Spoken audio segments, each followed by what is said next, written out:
Chapter 243.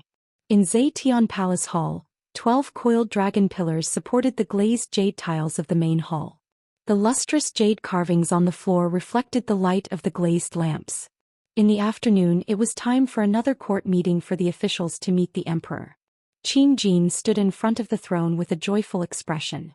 When he saw Su Muyun, Qin Yin, Feng Jixing and the others coming in from outside, the smile on his face became even wider. He opened his arms and said, "Xiao Yin, you're finally back." Qin Yin walked gracefully, her hands gently holding the tassels at the edge of her dress as she walked to her father's side. She stuck out her tongue and smiled mischievously. "Father, Xiao Yin is back." Qin Jin held his daughter's shoulder and asked with love in his eyes, "Did you encounter any danger along the way?" Qin Yin was startled. She thought of the terrifying assassin she met by the Rice River. The scene of her narrowly escaping death was still fresh in her mind. She couldn't help but tremble and said, "It's all right. Aren't I back alive? Imperial father, maternal grandfather also came back with me." Qin Jin nodded with a smile. He walked down the gilded steps and arrived in front of Su Muyun. He cupped his fists and said, "Duke Yun, Qin Jin greets you." "Duke Yun, it's been a long journey." Su Muyun hurriedly helped the emperor up and said with a smile, "Your Majesty, there's no need for such greetings. As the ruler of Yunzhong province, it's my duty to share your Majesty's worries. It's hateful that Hu Tianning minted Jinying coins without permission and disregarded the empire's laws. He deserves to die. The attack on Songnan province is a success. We've returned with Hu Tianning's head." Su Qin, who was behind him, walked forward with the gilded box and opened it. "Your Majesty, this is Hu Tianning's head." Qin Jin didn't even look at it. He nodded and said, "General Su Qin, you've worked hard. I'll send it to Muyu City after the reward." "Thank you, Your Majesty." Qin Jin said with concern, "Duke Yun, why don't you stay in Zetian Palace Hall today? In any case, there are still many rooms. Even if Duke Yun, General Su Qin and General Su Yu bring their attendants to stay in Zetian Palace Hall, it won't be a problem. All of you are family, so don't treat me as an outsider. Just treat it as a homecoming." However, Su Muyun cupped his fists and said with a smile, "Your Majesty, we are all officials. How can we be so presumptuous? According to the ancestors' instructions, only Your Majesty, your concubines and your children are allowed to stay in Zetian Palace. It's better for us to stay in the post house in the imperial capital." "Then, that's all we can do. Duke Yun, you should stay and drink with me tonight." This old subject receives the decree. In the afternoon, Qin Lei led a group of imperial guards to escort Su Muyun, Su Qin, and Su Yu to the post house to rest. Su Muyun didn't bring many guards with him, only 500 million Uruguayan peso city cavalry guards. This was to avoid arousing suspicion. After all, leading too many people into Lanyan City was equivalent to offending the emperor. As a two-generation meritorious official, Su Muyun naturally knew this well. In Zetian Palace, Qin Yin, Feng Jixing, Lin Muyu, Chu Huayin and the others were still there. Lin Muyu and Chu Huayin reminisced for a while.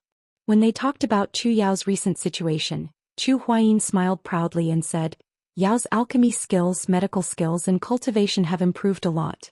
It is said that she can already refine level 7 medicines. The great deacon of the spiritual medicine department is considering whether to promote Yao to one of the deacons of the spiritual medicine department." "Wow, Sister Chu Yao is so powerful now," Lin Muyu said happily. "Then I'll congratulate her first. Once she is promoted to a deacon of the spiritual medicine department, she will have a sufficient status in the capital." Chu Huayin chuckled, "No matter how powerful Yao is, she can't compare to you." Lin Muyu touched her nose and said very modestly, "I? Who do I think I am?" "Ah, don't be so modest. His Majesty will definitely reward you heavily for such a great achievement this time. Just wait and see." "I hope so."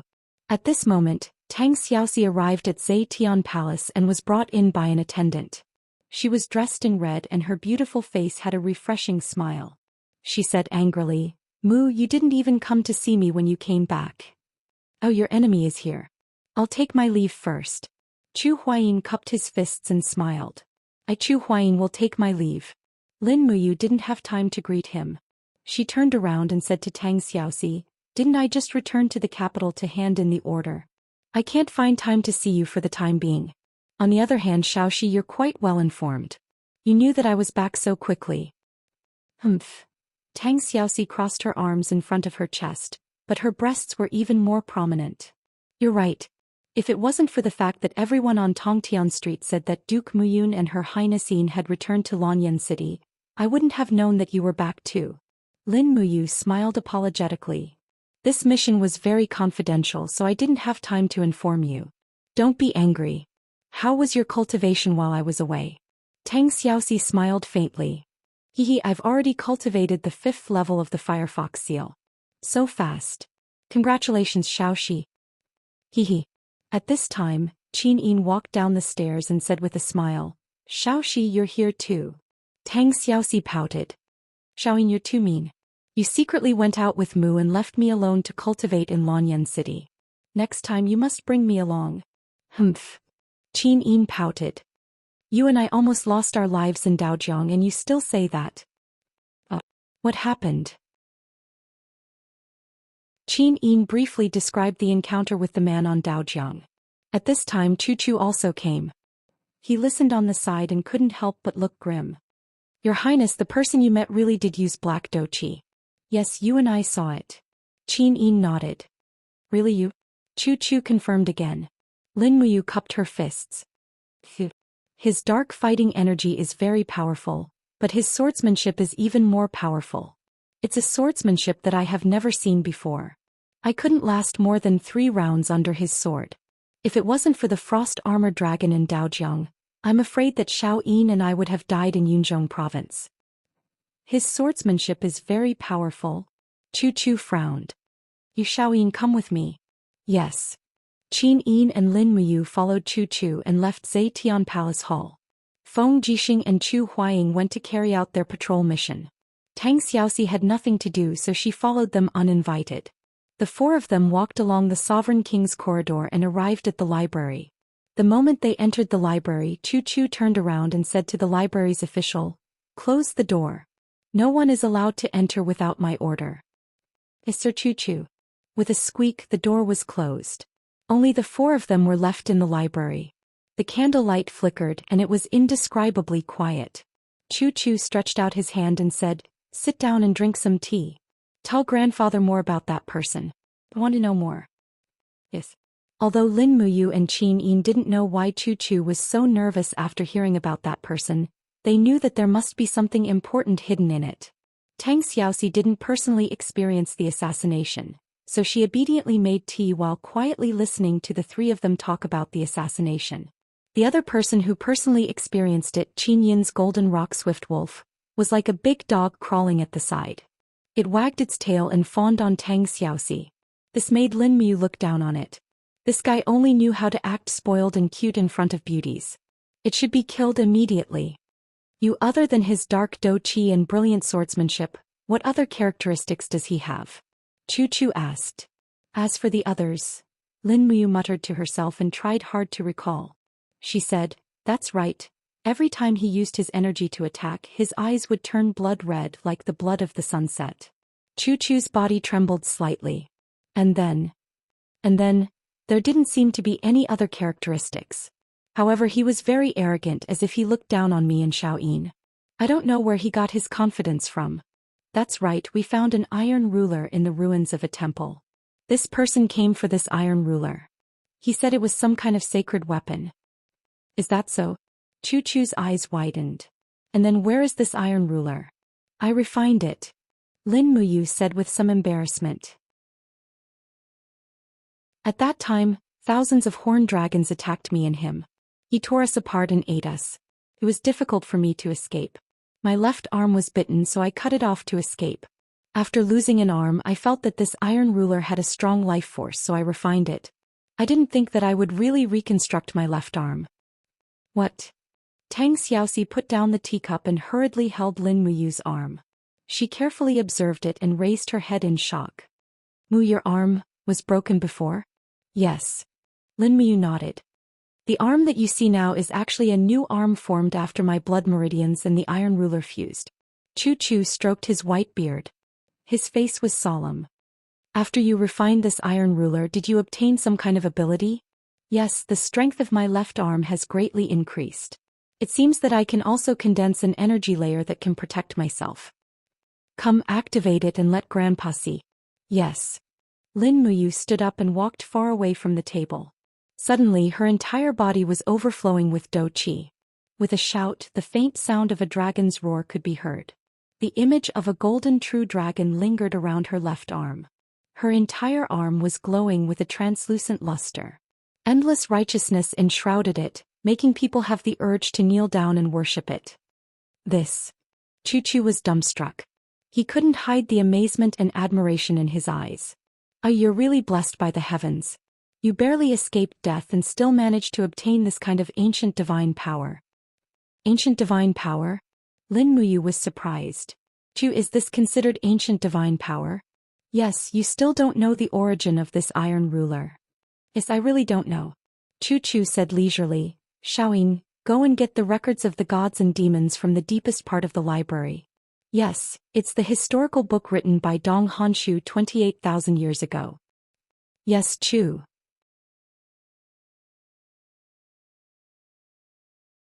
Chapter 244. Qin Yin brought a thick ancient book to the table and handed it to Chu. Chu placed it on the table and quickly flipped to page 17. He pointed at it and saw 9 diagrams, one of which was in the shape of an iron ruler. Chu asked, "You take a look. Isn't that iron ruler like this?" Lin Muyu moved closer to take a look and was dumbfounded. That's it. That's the iron ruler. Unfortunately, apart from the diagrams, Lin Muyu didn't recognize any of the words on the Book of Gods and Demons. It looked like Sanskrit, but it didn't seem like it either. It should be the ancient words that Qin Yin had mentioned. Chu stroked his white beard and said, "There shouldn't be more than 10 people in the entire Shattered Cauldron realm who can understand this Book of Gods and Demons. When I was young, I followed my master and learned this so-called God realm language, so I know a thing or two about it. When I was in my 40s, I took the opportunity to flip through this Book of Gods and Demons, so I have some impression of it." Chu, just tell us where this iron ruler came from. Lin Muyu said anxiously. Chu couldn't help but smile and said, "Don't be anxious. Let me tell you first. There was a gap in the history of this continent. About 50,000 years ago, it was said that a meteorite fell from the sky and separated the continent. 50,000 years ago, all the civilizations were burned to the ground. Afterwards, it gradually evolved into the Shattered Cauldron realm we have today. Therefore, the history that we can see now only starts from 50,000 years ago. There's nothing before that." "What does that have to do with this iron ruler?" Qin Yin blinked and asked.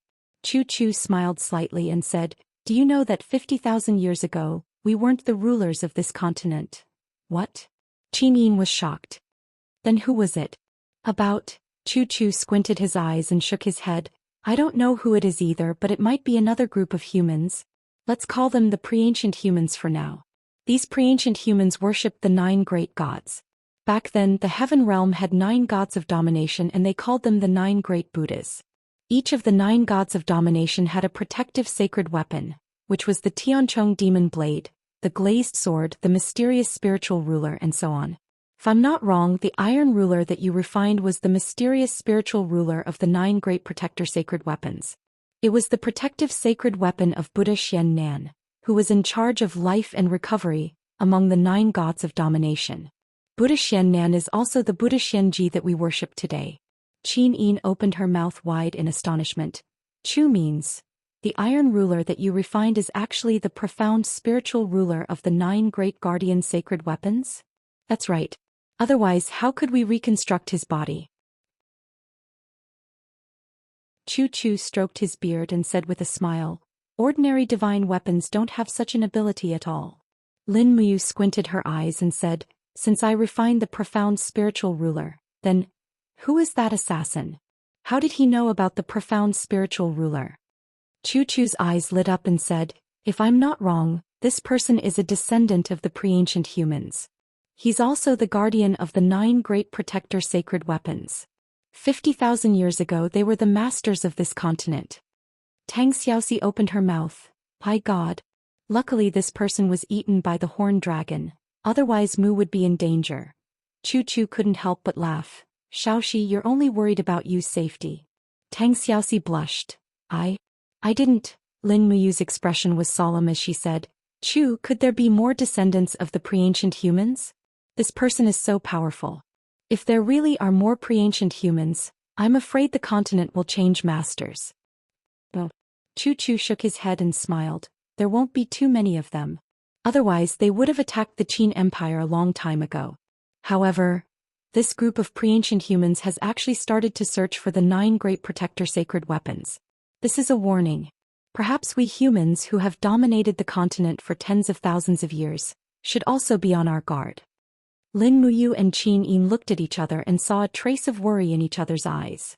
At this moment, someone suddenly knocked on the door and said, Chu, His Majesty summons Master Lin Muyu to the Zeibing Hall for an audience. Okay, I'll go right away. Chu smiled faintly. His Majesty summons you for an audience. Go quickly and make some preparations.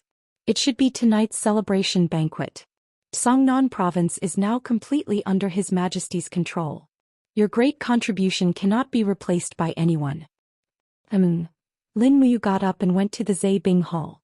This Zeibing Hall was located right behind the Zetian Hall.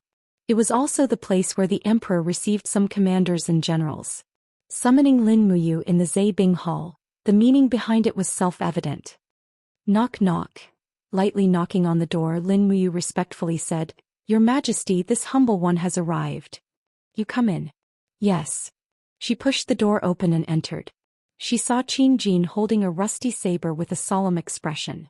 When he turned around, his face showed that he had been through a lot, as if he had experienced a lot in this short moment. Your Majesty, what business do you have with me? Lin Muyu asked. Call me Imperial Father? Qin Jin said with a smile. Yes, Imperial Father. All right, you. Qin Jin walked forward and said, Come with me.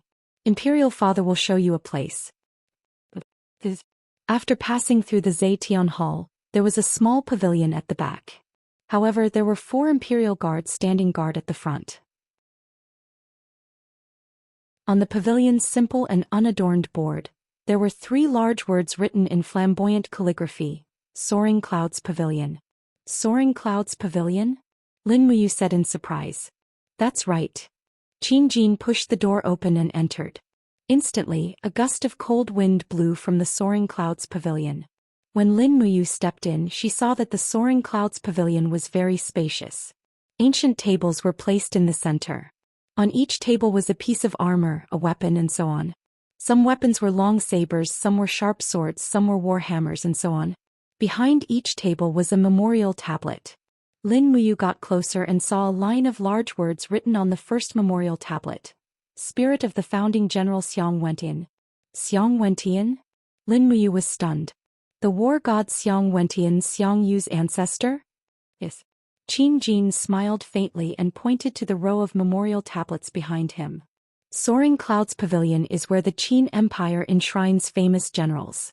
Only famous generals with enough contributions can enter the Soaring Clouds Pavilion. The Qin Empire has had thousands of years of fortune, but only 26 famous generals have entered the Soaring Clouds Pavilion. Over the past 100 years of war, the Divine Marquis Xing Yifan and the Border General Feng Yicheng have become members of the Soaring Clouds Pavilion. However, Xing Yifan is still alive while Feng Yicheng has already died in battle. Lin Muyu took a closer look and realized that the person ranked second was Luo Tonghai, Luo Yu's ancestor. It was because of this famous general that Luo Yu joined the Longdan army camp. She wanted to become someone like her ancestor. As for Zheng Yifan, he was ranked 7th and Feng Yicheng was ranked 16th. She basically didn't know anyone else. Lin Muyu didn't have the time to study the empire's history at the moment. I wonder why father brought me to the Soaring Clouds Pavilion? Lin Muyu suddenly asked. Qin Jin laughed and said, You heroes are created in troubled times. I think you should understand this logic. Moreover, you are a smart man. There are only you and father in the Soaring Clouds Pavilion. Don't tell me you still don't understand? The Qin Empire is about to fall into chaos. To the south of the Qinling Mountains, the feudal vassals of the 4 provinces all follow the lead of my elder brother, the Prince of Zhenan, Qin Yi. I haven't seen this elder brother for many years. To the north of the Qinling Mountains, there are a total of 8 provinces. The North Ridge Province, South Ridge Province and Earth Star Province are now under father's control. The other 5 provinces, Duke Lan is in charge of Seven Seas Province, Duke Yun is in charge of Cloud Province. Although Heaven's Pivot Province pays tribute every year, its military power is not under father's control. Lingdong Province is a remote place in the east. The land is barren, the population is sparse, and the military strength is less than 10,000. Tongtian Province is located at the northeast border, so it's inconvenient to travel. Even messenger birds can't fly there, so it's not under father's control. As he spoke, Qin Jin let out a long, sorrowful sigh. His empire. If any one of Qin Yi, Su Muyun or Tang Lan were to rebel, I'm afraid the empire would be torn apart. Lin Muyu was startled. She stepped forward to hold Qin Jin's arm and said, "Father, it definitely won't happen. Duke Yun is loyal and generous. Although his son Su Qin is reckless, he's also loyal to his majesty. Cloud Province won't rebel, but Duke Lan of Seven Seas Province is Xiaoxi's grandfather. Xiaoxi and Xiao Yin have such a close relationship, so Seven Seas Province won't rebel either. In that case, with more than 600,000 troops loyal to father, I believe that the Prince of Jinan won't launch an invasion, right?" Qin Jin smiled. "You've seen through it. However, the hearts of men are separated by a layer of skin. Under the temptation of the throne, how many people can maintain their loyalty? Is father worried about Xing Yifan?" "Xing Yifan?" Qin Jin sneered. "Xing Yifan is just a dead dog. There's nothing to fear. The person I'm most worried about isn't him. Then, Qin Yi? Or Duke Lan and Duke Yun?" "Sai, let's not talk about this anymore." Qin Jin placed a hand on Lin Muyu's shoulder. His eyes were full of deep meaning as he said, "Father brought you to Soaring Clouds Pavilion to tell you that one day, father hopes that you's name will appear in Soaring Clouds Pavilion. Father knows that it's his destiny, but time isn't on his side. I'm afraid that you'll be the only one who can accompany Xiao Yin in the future. It won't be easy for Xiao Yin to protect this empire. Yu Feng Jixing, Qin Lei and Chu Huaying are father's hopes. Do you know that?" Lin Muyu immediately took a step back. She placed her sword and scabbard on the ground. She knelt on one knee in front of her godfather and said solemnly, "Lin Muyu hereby swears that I'll never betray Xiao Yin in this life." A satisfied smile appeared on Qin Jin's face. In that case, father can rest assured. Get up and prepare for tonight's banquet. This is a celebration banquet for you, Su Qin and Xiao Yin." "As father. By the way, you've made a great contribution this time, but father can't give you any rewards or promotions. If you're promoted too quickly, you'll become the target of public criticism. Do you understand?" "Yes, father is wise."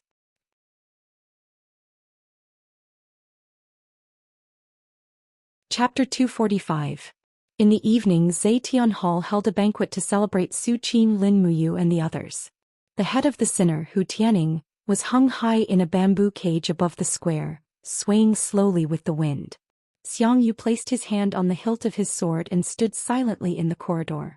He raised his head and looked at the heads in the square.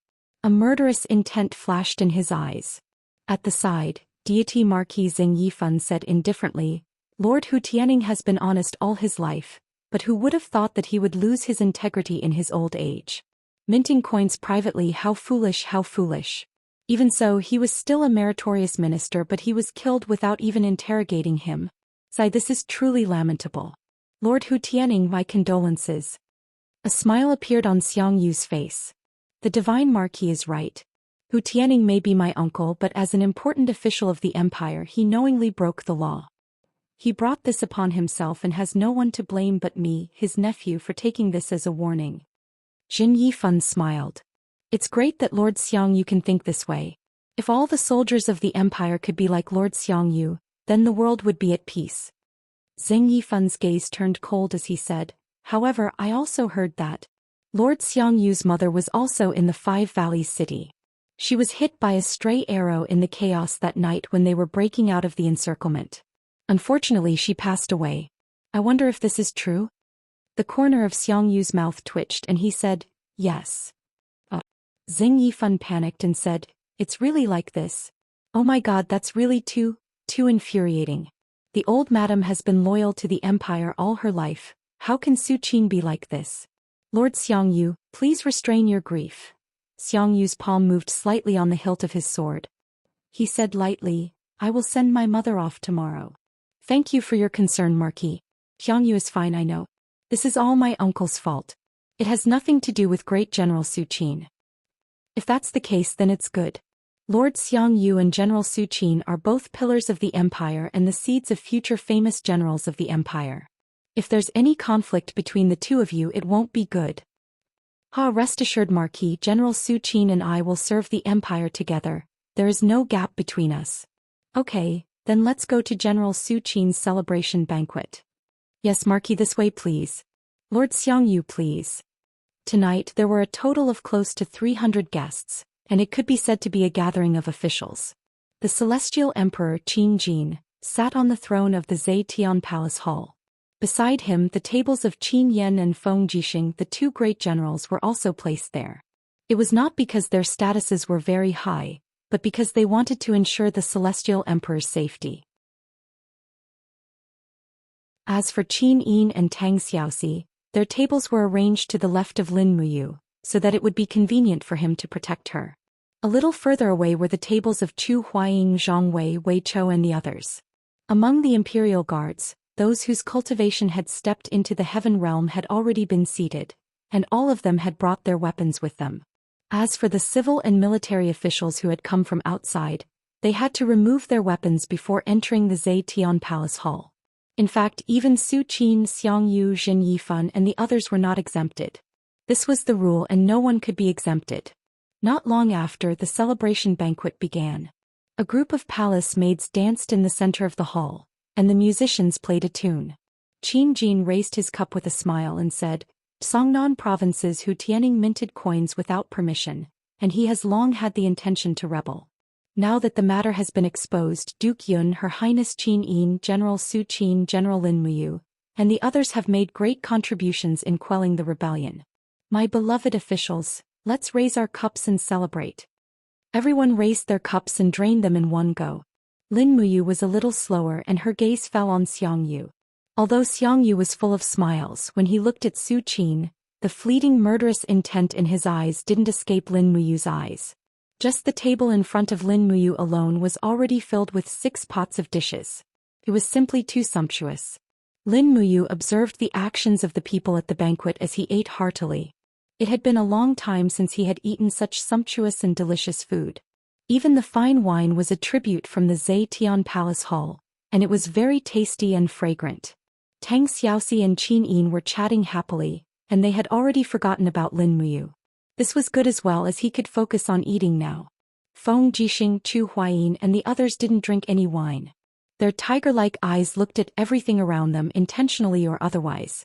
Zhang Wei, on the other hand, was a boorish person. He gulped down half a pot of wine, let out a burp and continued drinking. Not far away, Chu Chu and Lei Hong's seats were arranged next to Su Muyun's. The 3 old officials of the empire were also chatting happily, and they would even look in the direction of Lin Muyu, Qin Yin and Tang Xiaoxi from time to time. They seemed to be discussing something about them. However, the banquet was too noisy, and even if Lin Muyu released her spiritual pulse technique, she couldn't hear what they were talking about. Not long after, Lei Hong came to Lin Muyu's side with a wine cup in hand. He reached out and pulled out a rabbit thigh from the golden pot, took a bite and said with a smile, "The food from the Zetian Palace Hall is still delicious." Lin Muyu was speechless and said, "This is mine. Great Deacon, you have some on your table too. Other people's food is even more delicious." Lei Hong took another bite and said, "You, come and have a drink with Grandpa." Lin Muyu raised his cup and said with a smile, "Great Deacon Lei Hong, may Grandpa live as long as the mountains and live forever." Okay. Lei Hong happily drank his wine and then looked up at him and said, "Now that winter and spring have passed, there are no more missions in the Eagle Nest camp. Shouldn't you make a trip back to the Divine Temple?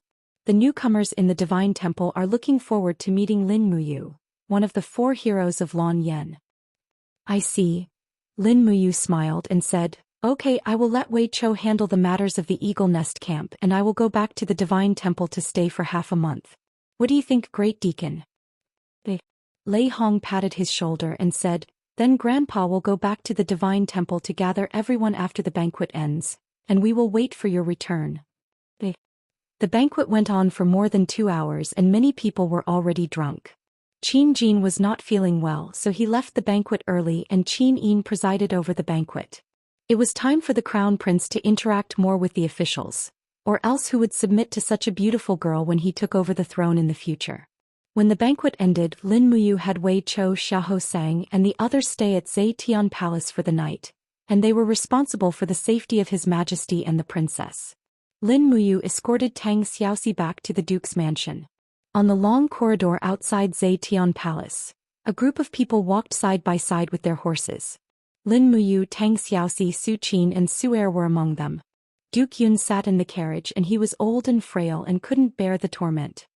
Will Uncle and Aunt Si really stay at the post house tonight? Lin Muyu asked. Su Er chuckled and said, of course. There is no duke's mansion in Lanyan City, so we can only stay at the post house. Tang Xiaoxi giggled and said, if Aunt Si doesn't mind, you can accompany Duke Yun to stay at the duke's mansion of the Seven Seas. We have many empty rooms and we have enough servants. Su Er laughed and said, no need to trouble Princess Shi, we will leave early tomorrow morning and we can just stay at the post house tonight. Alright, you have to escort Princess Shi back to the mansion. She only brought 4 guards with her and that's not enough. It just so happens that you are going back to the Divine Temple, so it's on the way. Lin Muyu nodded and said, okay, I understand. After watching Duke Yun, Su Qin and Su Yu return to the post house, Lin Muyu escorted Tang Xiaoxi back to the duke's mansion, and then he returned to the Divine Temple. When he returned to the Divine Temple, he saw the spiritual medicine department opposite, and he couldn't help but think of Chu Yao's beautiful and warm face, and he couldn't help but feel a wave in his heart. It's okay, I have time to visit Chu Yao. When he arrived at the gate of the Divine Temple, he said respectfully, I'm back, please let me in.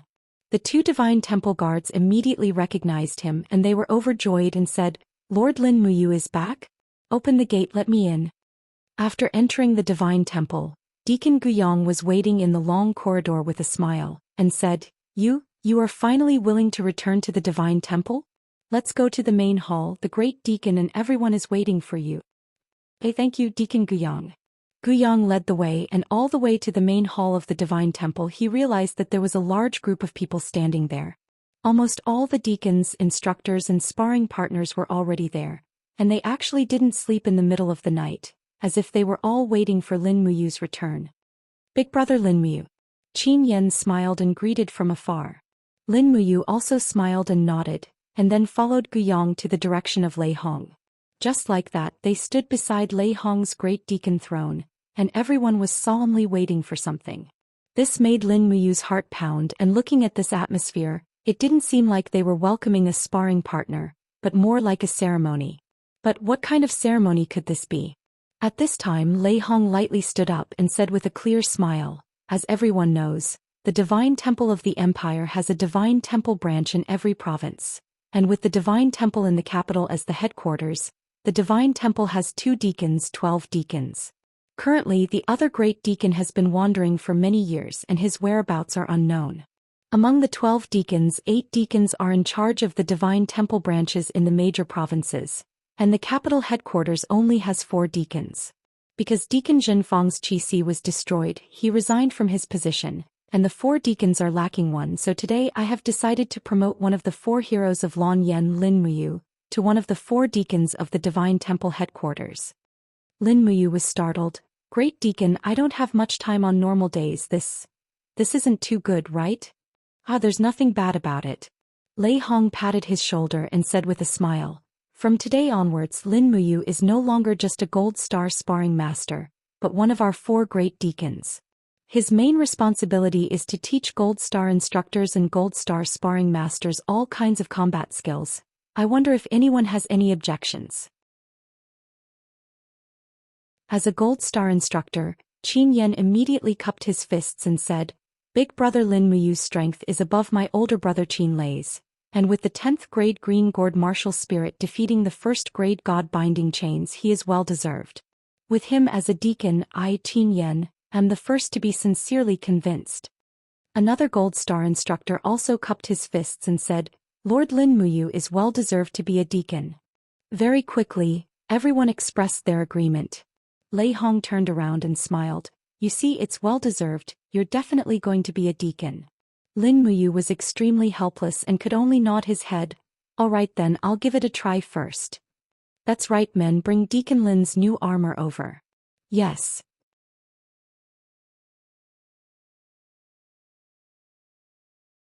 Chapter 246.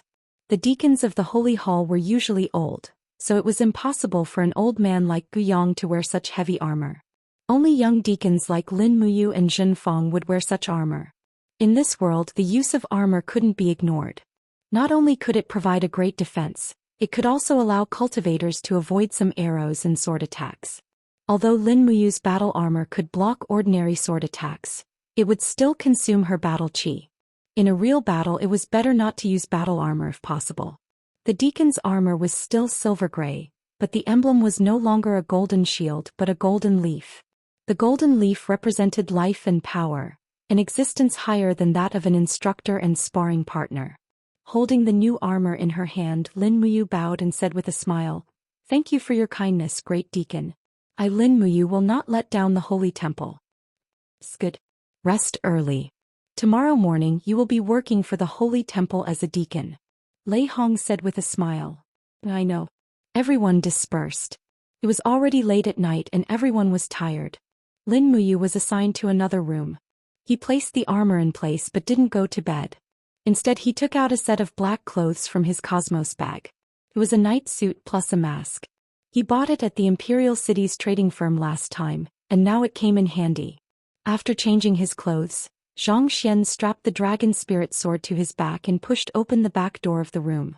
The side hall was quiet and empty. Zhou Xian leaped up and activated the falling star steps. His entire body landed lightly on the tiles and flew away silently. After a few leaps and bounds, he left the holy temple. Lin Muyu's goal was the post house. That's right, something was bound to happen in the post house tonight. For Lin Muyu, the biggest task tonight was to protect Su Qin. That's right, not only did Su Qin kill Xiang Yu's uncle Hu Tianning, he even killed Xiang Yu's biological mother in the chaotic battle. She was Xiang Yu's only relative in this world. With Xiang Yu's unruly nature, how could he possibly tolerate such an irreconcilable hatred? During the day, Xiang Yu had kept a low profile and did not act up, but at night, Xiang Yu would definitely not let the matter rest.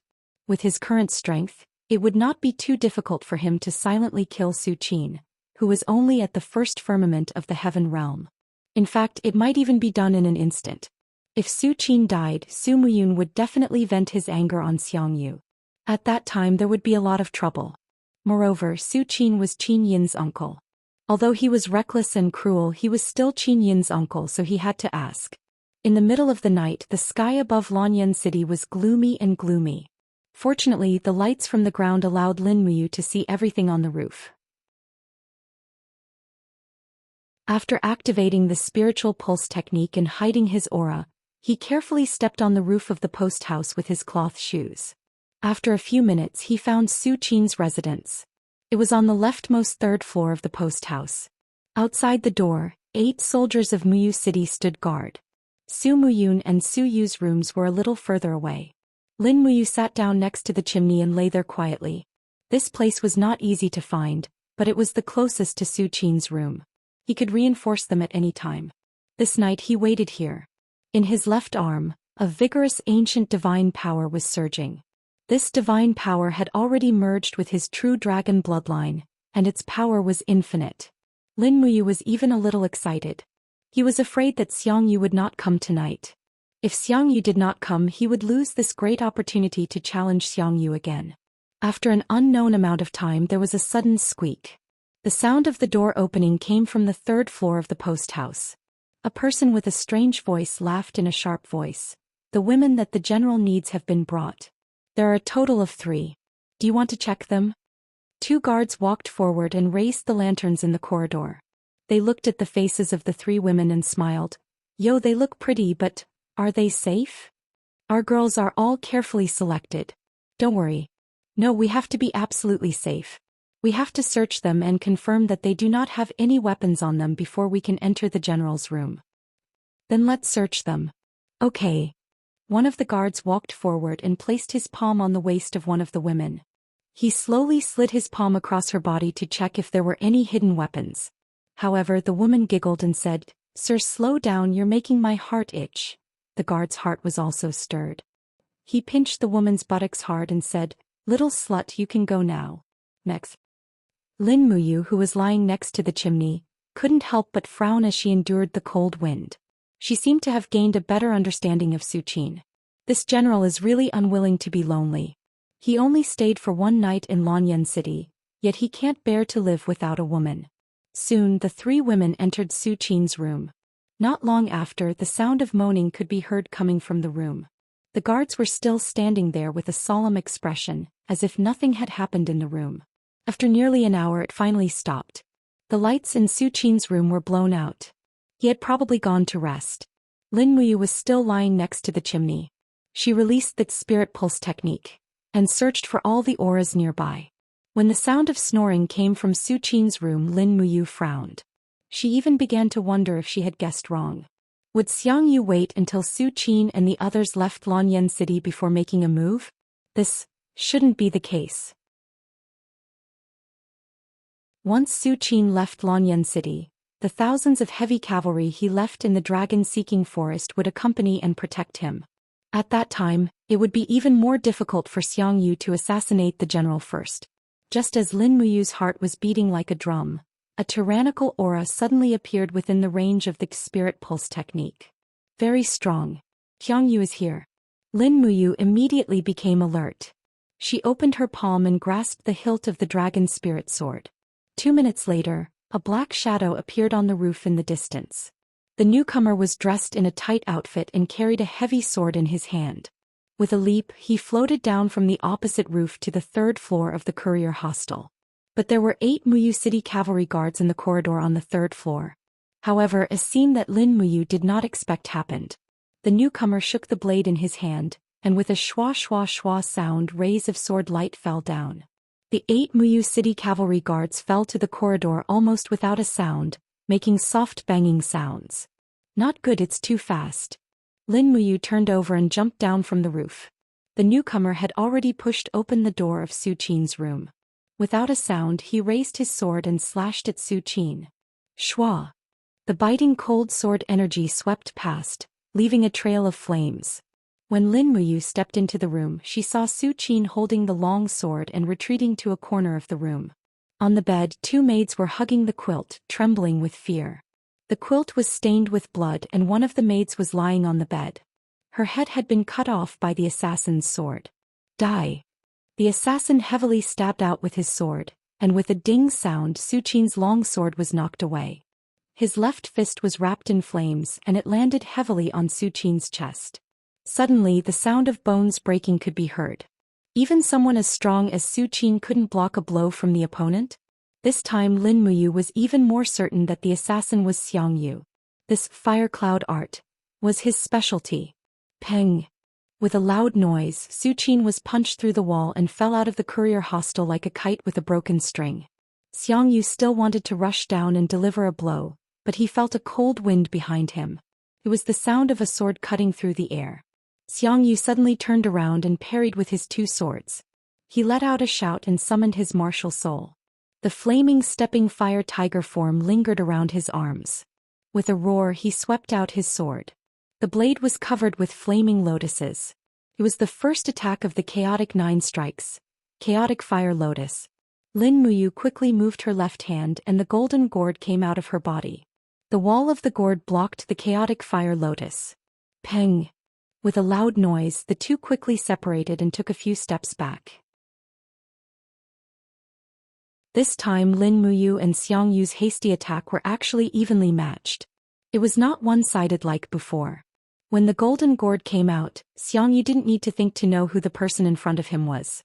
Lin Muyu also knew who he was. Neither of them pointed it out and without a word they launched a second attack. Chaotic force lingered around Xiangxia's body. He held his sword with both hands and a flaming tornado condensed around him. It crushed the floor without any scruples. In the blink of an eye, the energy had already penetrated the floor. The residents on the second floor cried out in alarm and fled in panic. As for Lin Muyu, she held her sword fearlessly. Streaks of lightning surged on the dragon's spirit sword. Without waiting for Xiangyu's chaotic tornado to completely condense, she leaped forward and attacked. Boom! An explosion erupted from the third floor of the courier hostel. After this attack, Xiangyu stood steadily in the air. Streaks of battle energy revolved under his feet, and he maintained his posture in the air. However, Lin Muyu was shaken to the point where she retreated a few steps with her sword. She slammed into the wall in a sorry state. Xiangyu let out a violent roar and switched from defense to offense. His long sword swept out with the energy of the chaotic tornado. Seeing that this sword was about to cut her in half, Lin Muyu naturally wasn't going to sit and wait for death. She raised her left arm, and the form of a golden true dragon circled around her. Golden scales quickly condensed and it looked like a large dragon armor shield. Then she let out a low roar and activated the second element profound force, which directly blasted towards Xiangyu's blade. True dragon arm plus 2 luminaries demonic dance. Boom! The flames quickly crumbled as did the fourth strike of Xiangyu's chaotic 9 strikes. At the same time Lin Muyu's fist landed heavily on his chest, and a resounding thump rang out as a small piece of his battle armor was shattered. But it was only an excruciating pain. After retreating a few steps, Xiangyu didn't say anything. He held his long sword horizontally, and a series of black holes appeared between his arms. This was the prelude to the 6th attack, chaotic annihilation. Lin Muyu didn't dare to be negligent. She lowered her blade and she activated her true dragon essence flames and helix break again. At the same time she summoned the 4th element with a furious roar. A series of ghostly god constellations appeared around her, and they all surged toward her long sword. Just like that she controlled her long sword and charged towards Xiangyu's ultimate attack. Boom!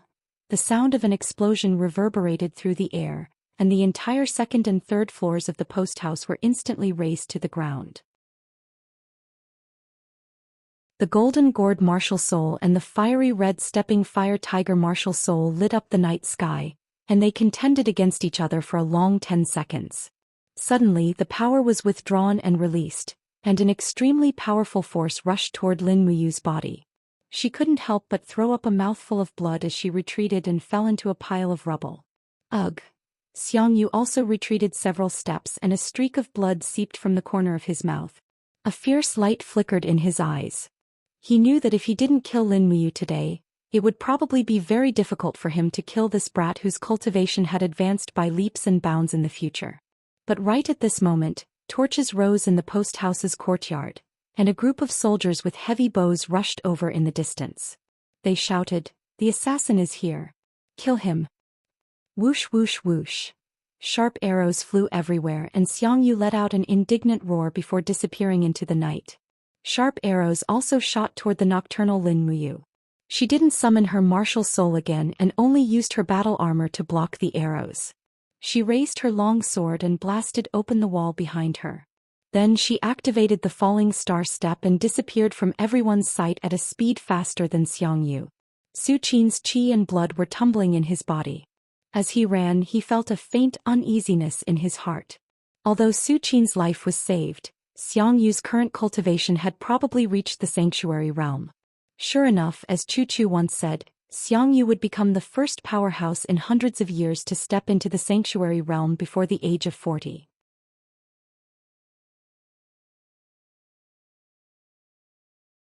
Chapter 247.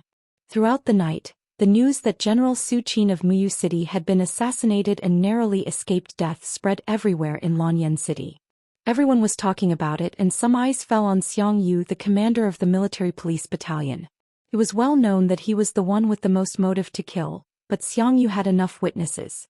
More than a dozen personal guards of the military police battalion could prove that Xiangyu did not step out of the military tent for the whole night. Even a native dog they kept could prove it. In the morning, the holy temple was peaceful.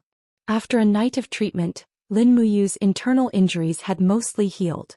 At this time she stepped out of the room in the armor of a holy temple deacon, and entered the holy temple's dining hall. Even the cook seemed to be respectful and asked, "Deacon Lin, would you like more vegetables or more meat?" Lin Muyu smiled faintly, Sorry to trouble you as usual. Yes. A bowl of vegetable soup and 2 steamed buns. This was Lin Muyu's breakfast, but it was basically what he ate when he was a sparring partner, so it did not matter. He took the food and glanced around and finally sat on a rotten wooden table in the corner. This table was badly eaten by insects and the legs of the table were shaking. Sitting opposite was a bronze star sparring partner, Qin Xiling, whom he had not seen for a long time. Xiling, long time no see. Lin Muyu greeted him with a bright smile. Qin Xiling was startled and hurriedly stood up and said respectfully, Deacon Lin Muyu, why are you so nervous? Lin Muyu took a bite of the steamed bun and looked up at him. Sit down and eat. It will be the morning training soon. If you don't eat, how will you have the strength to participate in the training? Hurry up and eat. Qin Xiling was startled and said carefully, now that you are a deacon should not be associated with an Iron Star sparring partner. Lin Muyu glanced at him, then tore the bun and threw it into the vegetable soup and said, I am not happy to hear that, Xiling. We are all staff members of Temple, we are all colleagues in my eyes, there is no difference in status, just eat your meal. I am still me, it is just that I have returned to Temple after training outside. Qin Xiling nodded gratefully, and let's eat. It was as if, in Qin Xiling's eyes, for a deacon of the temple to be willing to eat at the same table with him was a great honor. In his eyes, the golden leaf temple insignia on Lin Muyu's collar was so unattainable, so unattainable. After the meal, he and Qin Xiling walked side by side on the corridor towards the training hall. Just at this time, Guyang walked over from afar and said, Are you used to living in the temple again? Lin Muyu cupped her fists and bowed. Good morning, Deacon Guyang. Okay. Guyang glanced at Qin Xiling and said, Sparring Master Qin, I have some things to say to Deacon Lin. Go to the trial hall first. Qin Xiling cupped his fists and said respectfully, Yes, Deacon Guyang. After Qin Xiling left, Guyang took a deep look at Lin Muyu and said, There are rumors on the streets that last night, an assassin with tyrannical cultivation went to the courier house to assassinate General Su Qin. However, he failed because of the obstruction of another person with extraordinary cultivation. Someone said that they saw someone fighting in the night sky with a golden gourd. This matter has something to do with you? Lin Muyu touched her nose and said with a smile, Deacon Guyang said there is, so there is. By the way, how is Su Qin's condition? Guyang muttered, It is said that he is seriously injured and his condition is unknown for the time being. Duke Muyun was furious. This morning he left Lanyan City with his troops and returned to Muyu City. It is said that Imperial Army Commander Feng Jixing led 5,000 elite cavalry to protect him. I see. You tell me honestly, who was the one who tried to assassinate Su Qin last night? Was it Commander Xiangyu? Lin Muyu smiled faintly. Since Deacon Guyang has already guessed it, why ask me? I just want you to confirm it. So what if I confirm it? As long as Xiangyu denies it, my words are one-sided, so I would rather not say anything. Grandpa Guyang, what do you think? Guyang smiled and patted him on the shoulder, saying, You is indeed a clever and incisive person. Let's go, today is your first day as a deacon and also your first day of teaching the instructors. I still have to teach. Yes, you are a second heavenly stage powerhouse, a heavenly king stage powerhouse. Don't you think you are already standing at the peak of the temple? If you don't teach, are you going to let those earth stage people teach? All right then. Lin Muyu was filled with helplessness. There was nothing much for him to teach. The demonic noise fist and green rock armor were Chu Chu's secret skills, so he definitely couldn't teach them. The imperial sword technique was too profound, and these instructors might not be able to write it down.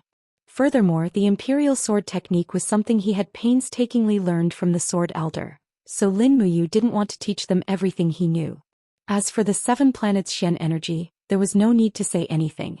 Furthermore, these instructors most likely wouldn't be able to learn it with their talent. Then he would teach them the basics of the sword. Lin Muyu couldn't help but laugh inwardly. He still remembered an ancient game called Legend of Mir, where the common skills for warriors were the basics of the sword. The first skill they had to learn was to increase their accuracy. His own basic sword technique was derived from the imperial wind sword technique in actual combat.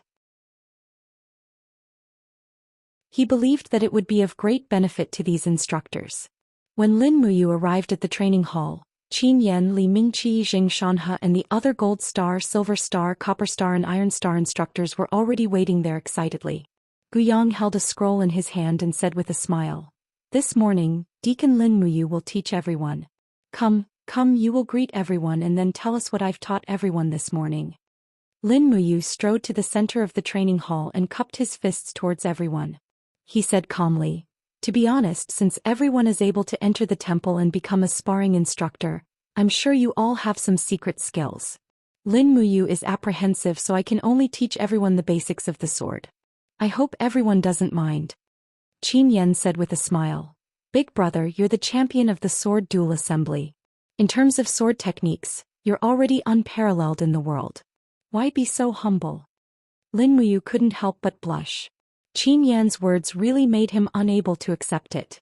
Especially after the battle between Dao Jiang and the mysterious assassin, Lin Muyu no longer had any confidence in his sword techniques. That mysterious assassin broke his Imperial Wind Sword technique with one strike and defeated him within 3 moves. This kind of disparity was really too great. Cupping his hands, he didn't say anything more. The dragon spirit sword behind his back moved without any wind and was unsheathed with a clang. It spun in the air and landed in Lin Muyu's hand. A plain and ordinary sword swiftly pierced downwards. The ripples from the air being sliced apart could already be seen with the naked eye. Although this sword was plain and ordinary, it had an awe-inspiring aura, giving everyone a feeling that it was hard to parry. Although the sword technique was simple, the sword intent was not. Gold Star instructor Xianxia was slightly startled and said, "Deacon Lin's sword technique may be simple and honest, but the sword momentum is heavy and vigorous. It's not simple at all." Lin Muyu smiled slightly. Stepping on the Imperial Wind Sword technique's wind character formula, she nimbly leaped forward and suddenly pierced forward.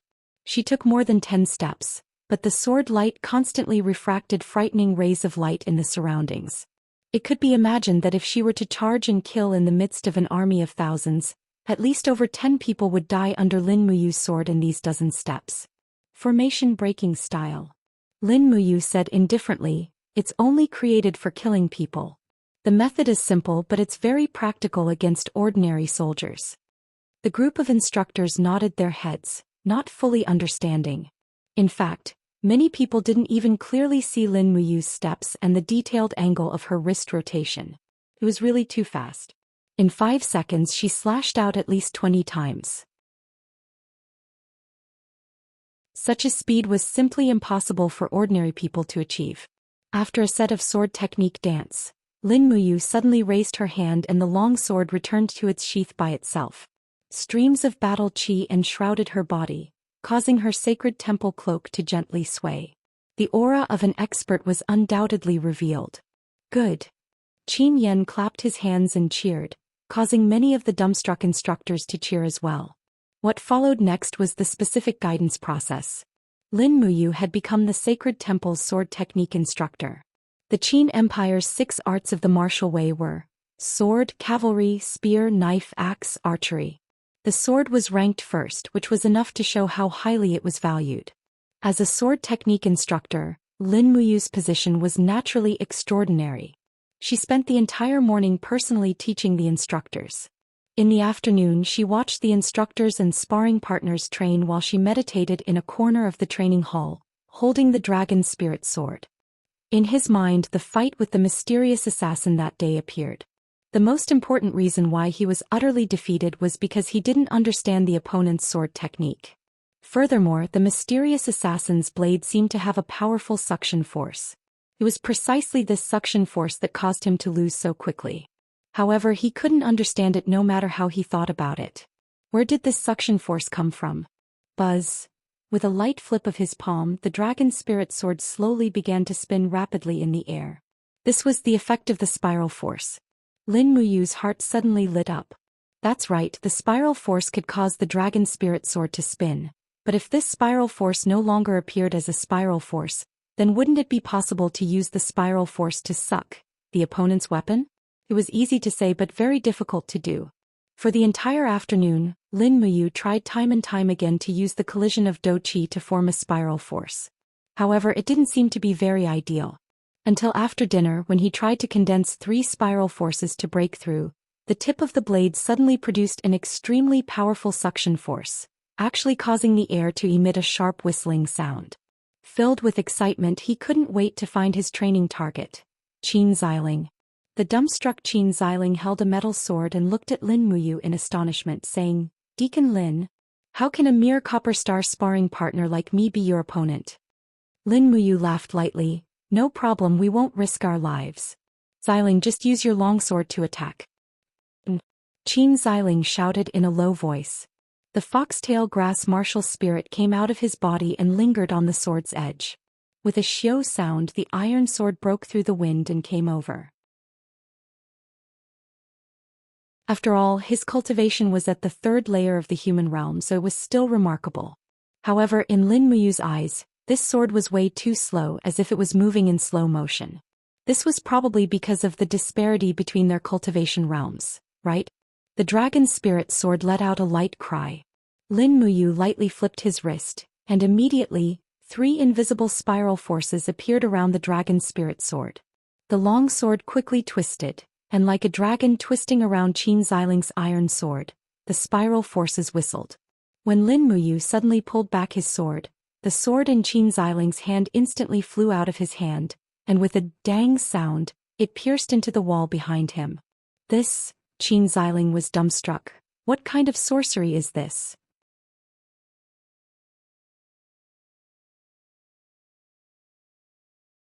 Chapter 248. It was noon, so it was time to go out and eat. I want to see who can win over our Spirit Medicine Division's #1 beauty. Lin Muyu respectfully bowed and turned to leave. Chu Yao held onto Lin Muyu's arm, and a burst of bell-like laughter made Luo Bin feel both love and hate. Turning to look at the two's backs, Luo Bin's face was full of jealousy and hatred as he said, "This woman, I will definitely have her." The iron sword rolled far away on the ground. Qin Xiling stood there dumbstruck. "Deacon Lin, what kind of technique is that? It's like a demonic art. And I will work hard." "Ah, of course not. Sister Chu Yao, let me treat you to lunch. Let's go out and eat something good." "Me too." Chu Yao turned around and gently held on to Lin Muyu's hand. She said with a smile, "You come with me. Sister has something to show you." "I am indebted to my superior's love." He followed Chu Yao out of the refining room and followed the green corridor of the Spirit Medicine Division to the greenhouse. There was no one around, so Chu Yao smiled and said, "All right, watch carefully." Lin Muyu's left arm suddenly emitted a golden light, and a golden true dragon circled around her arm. Lin Muyu raised her arm and smashed it down. Peng! The pear blossom sword was forcefully pierced into the ground, and the sword didn't even reach the hilt. The energy from Hao Rant's spiral break also dissipated. Lin Muyu was completely dumbfounded. He knew better than anyone how difficult it was to practice the spiraling break that used the Imperial Fire Sword as the foundation. But in such a short time, Chu Yao had actually managed to practice it. Although its might was far from the Dragon Flame's spiraling break, it was still extremely terrifying. Not only had her alchemy skills improved by leaps and bounds, even her martial arts cultivation had advanced by leaps and bounds.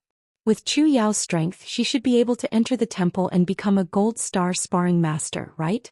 Lin Muyu saw this and pulled out the dragon spirit sword, thrusting forward. 3 spiraling energies trembled around the blade, quickly locking onto the pear blossom sword.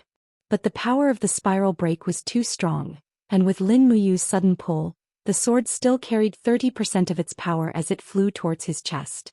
Luo Bin was so angry that his face turned purple. He couldn't stand being humiliated like this in front of a group of subordinates, but he had to endure it. After all, he couldn't beat them. The spiritual medicine department's long corridor was filled with flowers and plants. It was far more romantic than the dignified atmosphere in the temple. Chu Yao and Lin Muyu walked side by side, chatting happily. It was as if the entire spiritual medicine department was filled with laughter. Haha. However, the flames were getting stronger and stronger, and the pear blossom sword had reached a point where it had no choice but to attack. Although Qin Xiling's strength was shallow, he was well versed in martial arts. He had seen techniques that could seize an opponent's weapon, but he had never seen a technique that could seize an opponent's weapon so invisibly. It was as if an invisible hand had forcefully snatched the iron sword from his hand. Lin Muyu smiled confidently. This is the greenhouse, and it's not good for an attendant of the spiritual medicine department like you to destroy the greenhouse. Aim this attack at me. It's fine, just come at me.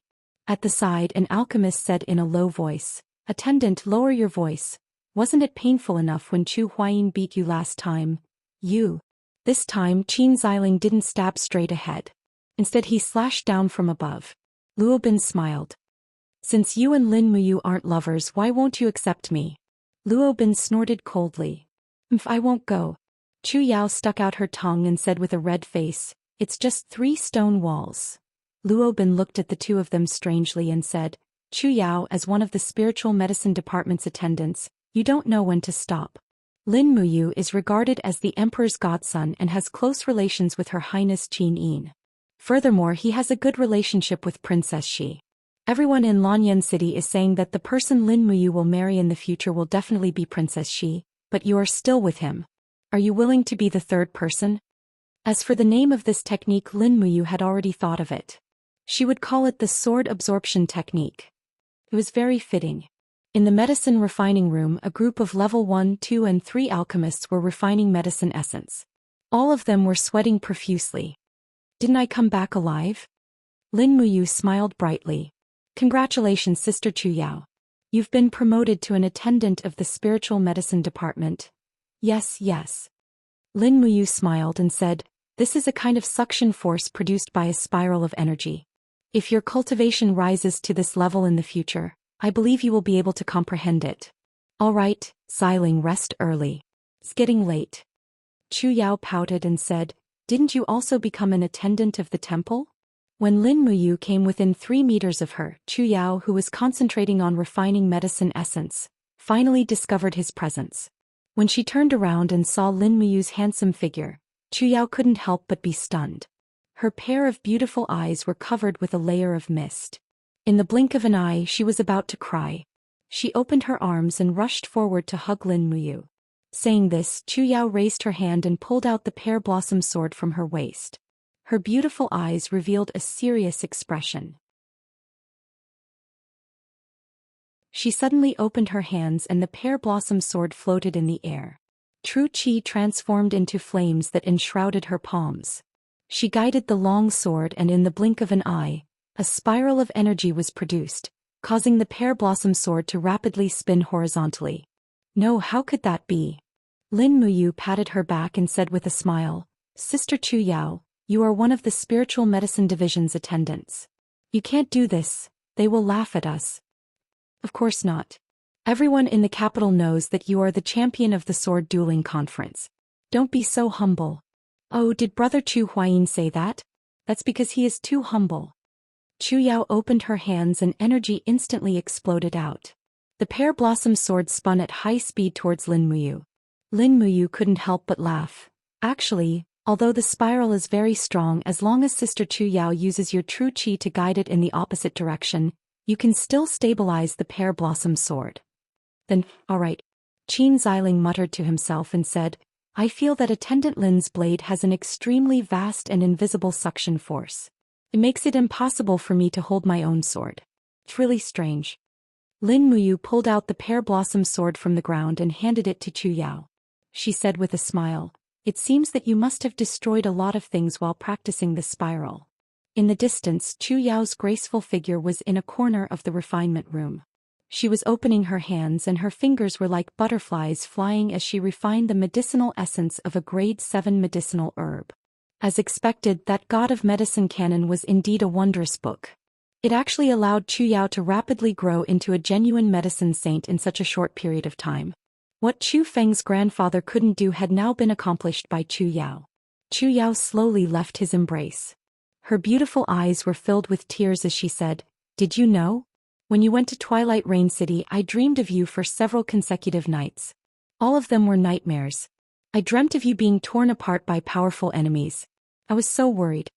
Oh, which one of your superiors is in love with you? Early in the morning, the sun was shining brightly. Lin Muyu, dressed in her temple armor, smoothly entered the spirit medicine division. Along the way, the people of the Spirit Medicine Division looked at her with reverent gazes. The status of a temple attendant was much more honorable than that of a Spirit Medicine Division's attendant. Although the Empire attached great importance to the Spirit Medicine Division, it was clearly not as important as the temple. Lin Muyu couldn't help but laugh heartily. She walked up and patted Qin Ziling's shoulder, asking, "Ziling, how did it feel when your sword was snatched away?" Plang. Chu Yao's face alternated between red and white. She glared at him and said, "Luo Bin, don't speak nonsense. You and I are like siblings. It's not the kind of relationship you think." Qin Ziling leapt forward and stepped on the stone wall with two pa-pa sounds. He pulled out the sword nailed into the wall and said, "Careful, Attendant Lin, I'm coming again." "What, you don't look happy. Do you want to try again?" With a glance, the golden badge on Chu Yao's neck made Lin Muyu's eyes light up. It was also a golden leaf, but it was slightly longer.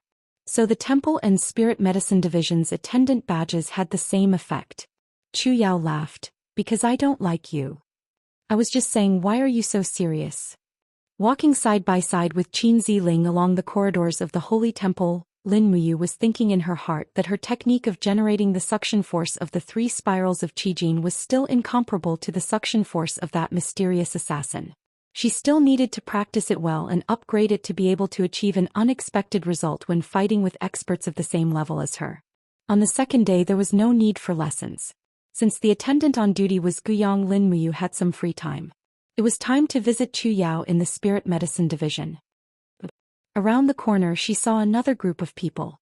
7 or 8 alchemists were surrounding one person. That person looked very familiar. It was Luo Bin, who had been injured by Lin Muyu. He was one of the attendants in the Spirit Medicine Division and was also the son of Minister Luo Xing.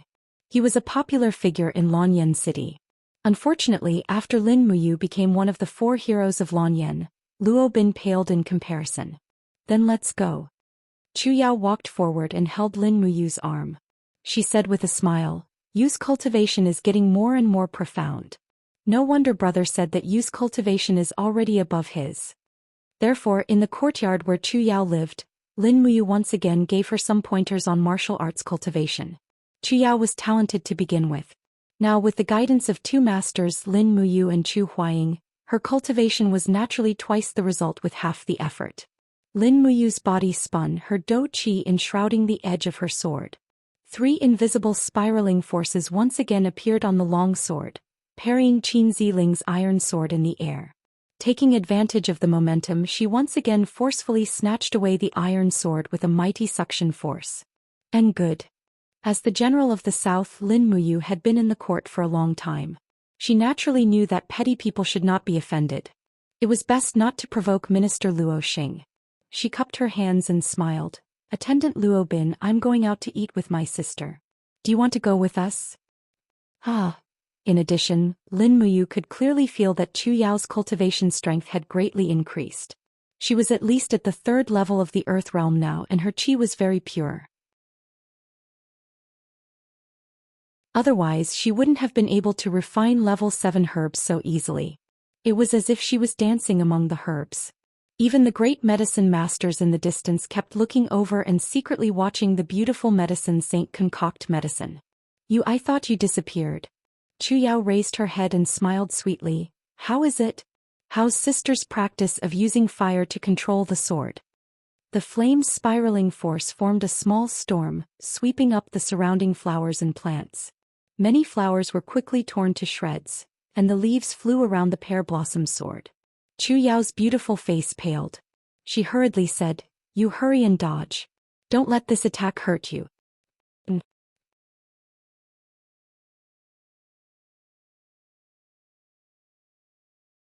Chapter 249. Lin Muyu was a practical person. Since they were out for a meal they had to eat meat. So she invited Chu Yao to eat a table full of meat. They were rich now anyway, so mutton, beef, pork knuckles and more were all laid out on the table. Chu Yao was a diligent and thrifty girl, so she couldn't bear to waste these things. So she urged Lin Muyu to eat. The 2 of them forcefully finished the table's worth of meat and barely made it out of the shop with the help of the wall. They looked like they were about to die. When they returned to the Spirit Medicine Division, The two of them sat in the hallway outside the greenhouse for a while. The Dragon Seeker Forest was a harsh winter, but Swallow Orchid City felt like it was already spring. The breeze blew through Chu Yao's hair. She combed her bangs and leaned lightly against a wooden pillar. She looked deeply at Lin Muyu and asked with a smile, Did something happen on the way to Twilight Rain City with Her Highness Qin Yin?"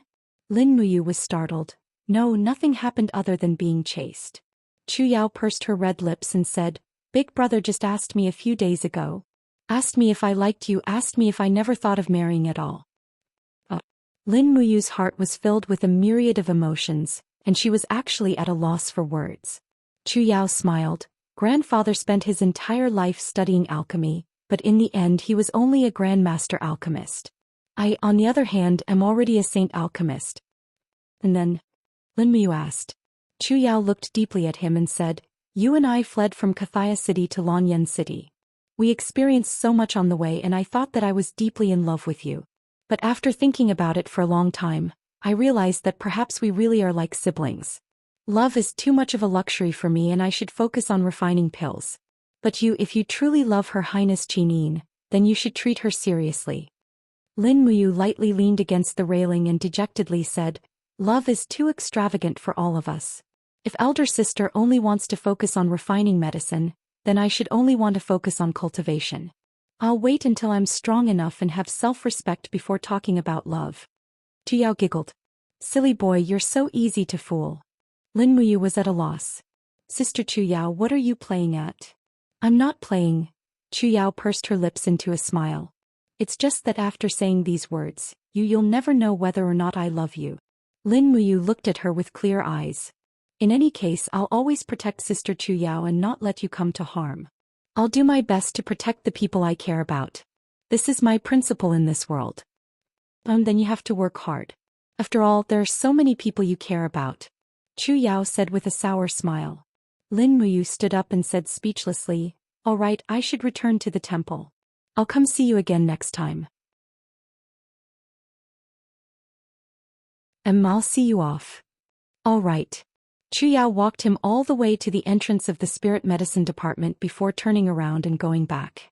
Lin Muyu walked straight to the entrance of the temple when he suddenly heard the sound of hooves behind him. It was a beautiful girl wearing the golden emblem of the Imperial Merchant Company. She dismounted and said with a smile, "Lady Lin Muyu, please wait a moment." Lin Muyu turned around and looked at the girl. She looked a little familiar, but she was not sure who she was. She asked, "Miss, do we know each other?" "Lady Lin Muyu doesn't remember me anymore."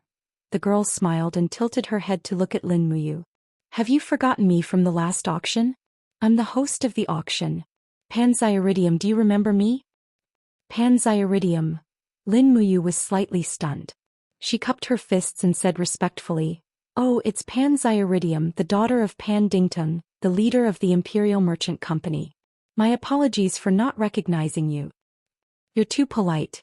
Panzyridium walked forward and took out a golden invitation card. She smiled and said, "I'm here for this. Tomorrow morning, the Imperial Merchant Company's auction house will be selling a batch of baby beasts and some pet eggs.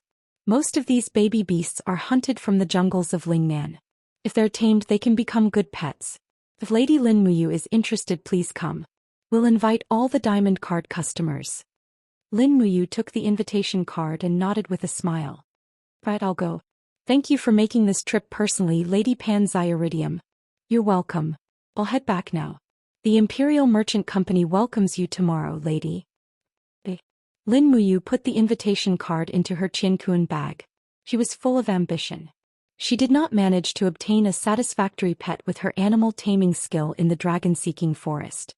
Would this Imperial Merchant Company's auction be an opportunity? However, those baby beast souls should be relatively weak. She probably could not tame them with her powerful soul. Thinking of this, she could not help but sigh. Forget it. She would go and take a look tomorrow. Actually, there were quite a number of people in Lanyan City who had pets. But most of them were baby beasts that were only a few decades old. They were not strong in battle and were treated like dogs. People like the pale crane who could tame a 10,000-year-old dragon snake were more ferocious. However, he still died in the hands of Chu Chu in the end. The next day he woke up early in the morning. Today he was on duty as a deacon. But after announcing the matches of the trial, he left the temple. Compared to him, the baby beasts were more important. By the time Lin Muyu arrived at the Chamber of Commerce in the Imperial City, there was already a sea of people there. Countless young masters dressed in luxurious clothing had gathered together. To them, the existence of the cubs was like crickets, a form of entertainment. Of course, it was very different for Lin Muyu. The cubs were his companions, they must be able to fight side by side with him. He did not need a pet. Big brother Yu. In the crowd, Jin Xiaotang had already recognized Lin Muyu. She immediately walked over and pulled his hand. She smiled and said, "I've already booked a good seat for you. Come with me." Oh. Jin Xiaotang pulled him into the crowd and finally sat down in the first row.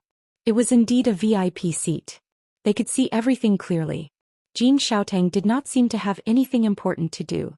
She sat beside Lin Muyu and said with a smile, "Big brother Yu, do you want a pet?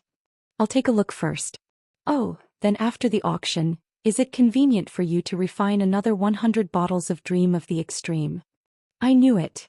Lin Muyu said in a bad mood, "Let's go with the old rules. You can provide the materials for free and I'll be in charge of refining them." Good, it's a deal." Jin Xiaotang smiled happily. Perhaps in her eyes, Lin Muyu was no different from a god of wealth. Soon the auction began. Pan Xiaridium, dressed in a purple robe, walked onto the stage and said with a smile, "Welcome to the Imperial Chamber of Commerce's auction. Next up is the auction of the cubs. First, the first cub, a 3-month-old silver-furred wolf." She carefully took a wolf cub from a servant's hands and gently stroked its head, saying, "Fast wolves are nimble and can help their master hunt after they mature. They can also guard the house. Moreover, this wolf's mother is a 3,200-year-old silver-furred wolf, so it will definitely grow up to be quite strong. Customers who want it can start bidding now. The starting price is 500 Jinin coins." Everyone on the stage started bidding, but Lin Muyu was not interested at all. Even the snow leopard could not withstand her soul, so buying this wolf cub would only be sending it to its death. In the end, the silver-furred wolf was sold for 1,200 Jinin coins. The young masters of the Imperial City were indeed rich. After that, another dozen or so spirit beasts were auctioned off. Most of them were beast cubs that were less than 3 years old, ranging from wolves to dragon snakes. Lin Muyu couldn't help but sigh. The people of the Imperial City even dared to raise the cubs of fierce beasts like dragons and snakes. They really didn't care about their lives. It was a pity that these people didn't know how to tame beasts. At most they could raise these spirit beasts like raising dogs, but they couldn't bring out the true power of the spirit beasts. In the blink of an eye, 2 hours had passed and the spirit beast cubs were all sold out. Pan Xiaridium swayed her hips as she walked onto the stage and continued to smile. "Next, this little girl will introduce the eggs of our Ling Nan spirit beasts. Here, the first one is an earth lizard egg." She pointed at a giant egg on the stage and said, "The egg is a pinkish white, which means it's about to hatch. As long as the temperature is high enough, a fierce and cute earth lizard will hatch. Customers who want it, please start bidding. The starting price is 200 Jinin coins." It was obvious that eggs were not as expensive as beast cubs. Lin Muyu continued to wait patiently as she used the spirit pulse technique to feel the strength of the spirit beasts inside the eggs. However, she found that each one was weaker than the last and couldn't be used at all. After selling a dozen or so spirit beast eggs, Pan Xiaridium finally smiled and said, "Now it's time for our finale. Men, bring out the sacred object." A brawny man walked up with a black spirit beast egg that was about 1/2 meter in diameter in his arms. He placed the egg on the table and announced with a smile, "This is a spirit beast egg that we found in the volcanic mountain range of Lingkong province in the southern ridge. It's not cooked even after being roasted at high temperature. There are dragon patterns on the shell, so our appraiser has concluded that this is a spirit beast egg of the dragon family. At the very least, it's an infant of the umbrella dragon level and it has a high chance of hatching it. This is a once-in-a-blue-moon opportunity. Customers who want it, please bid. The starting price is 10,000 Jinin coins." The crowd immediately burst into an uproar. A man dressed in luxurious clothes immediately said with a smile, "Miss Pan Xiaridium, even a burnt egg like this costs 10,000 Jinin coins. Does the Imperial Capital Chamber of Commerce have nothing better to offer? Pan Xiuridium blushed but did not respond. However, Lin Muyu frowned. Under the spirit pulse technique, she could actually sense an extremely strong soul fluctuation coming from the eggshell. The strength of the soul was extremely strong. The voice of the 7 luminaries demon emperor came from Hai. Lin Ruoji, this is a Spinosaurus that's about to hatch. Buy it. With your psychic ability, you'll definitely be able to hatch it. Is that so? Lin Muyu did not care about being called Lin Ruoji anymore. She raised her hand and calmly said, 20,000 Jinyin coins.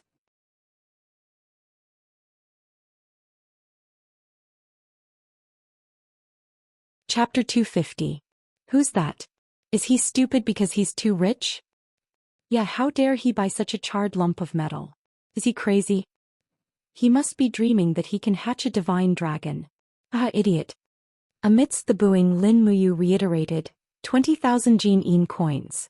I want this egg. No one else bid. Pan Xiuridium blinked and said with a smile, congratulations, Master Lin Muyu, this dragon spiritual beast egg belongs to you now. I hope you hatch your baby dragon soon so that everyone in Lanyan City will be amazed. Thank you. Lin Muyu stood up and went backstage to complete the transaction. Although Jin Xiaotang was confused, she still followed behind Lin Muyu.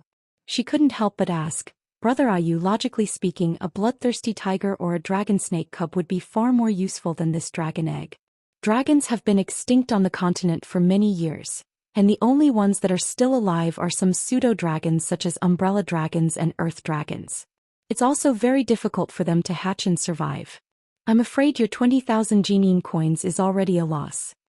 Lin Muyu could not help but laugh. Don't worry, I won't make a loss. The two of them went backstage. Pan Xiuridium was already waiting. After handing over 20 diamond coins to Lin Muyu, he handed the heavy dragon egg to Lin Muyu. No one knew how long this black dragon egg had been burned by the volcano. It was completely black. Jin Xiaotang could not help but worry. She smiled and said, this dragon egg. Could it be cooked? Lin Muyu also smiled. No. If it's a real dragon, it's not afraid of fire. If it's not a real dragon, I can only treat it as a midnight snack. Jin Xiaotang burst into laughter. 20,000 Jinyin coins for a midnight snack. Big brother Yu is indeed different. Let's go and get the raw materials for Dream of the Zenith. Yes. Just as the two of them came outside, 2 people came towards them. One was Yuan Lian, who was carrying a bloodthirsty tiger cub, and the other was Ling Feng, who was carrying an umbrella dragon cub. Both of them looked at the dragon egg in Lin Muyu's arms. Well, Lin Muyu has a good eye.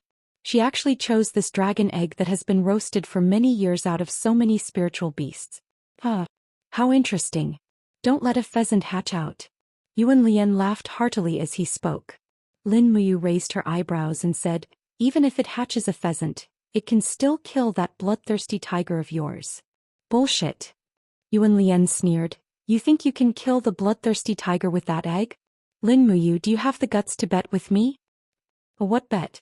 1 month from now, use the thing hatched from your egg to fight my bloodthirsty tiger. The wager is 10,000 Jinyin coins. What do you think? That's too little. How about 50,000 Jinyin coins? All right, I'll bet with you. Miss Xiaotang will be the witness.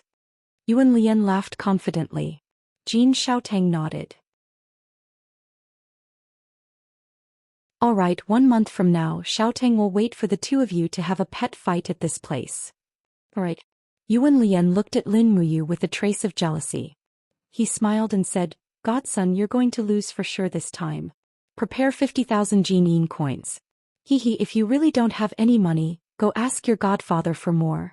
However, Lin Muyu laughed heartily. There was undisguised disdain in her eyes as she turned around and followed Jin Xiaotang to the medicine store. She never looked back at Yuan Lian again.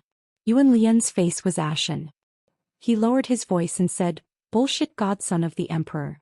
He's just a dog raised by the emperor. How dare he be so arrogant? Ling Feng was dumbfounded. Brother Yuan, you've been the one scolding him all this time. Lin Muyu hasn't even replied to you, but you actually said that he's arrogant. I admire you for noticing that. You have good eyes.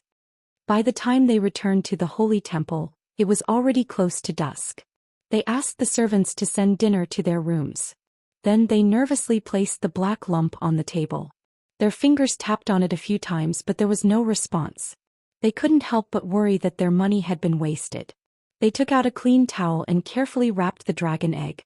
Then they placed it by the fireplace and relied on the warmth of the fireplace to keep it warm. At this moment, the 7 luminaries demon emperor in Yi suddenly laughed loudly. "Idiot, do you think you can hatch the dragon egg like this? What else do you want?" Lin Muyu asked in return. The 7 luminaries demon emperor said, "Dragons are spiritual creatures condensed from the essence of heaven and earth. They are said to be the closest existence to God. Every true dragon can withstand the heat of fire. How can you hatch the dragon egg with that little heat?" Lin Muyu's heart skipped a beat. "You're saying, the dragon in this dragon egg is a true dragon?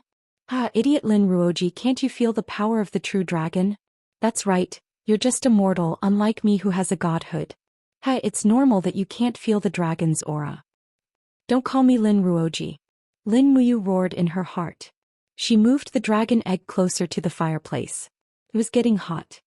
"That's more like it," the 7 luminaries demon emperor said. "In another 2 or 3 days, it should hatch a young dragon. However, young dragons have a good appetite. Have you prepared food?" "Prepared what?" "Chicken, but it can't be a weak chicken. That will affect the development of the young dragon."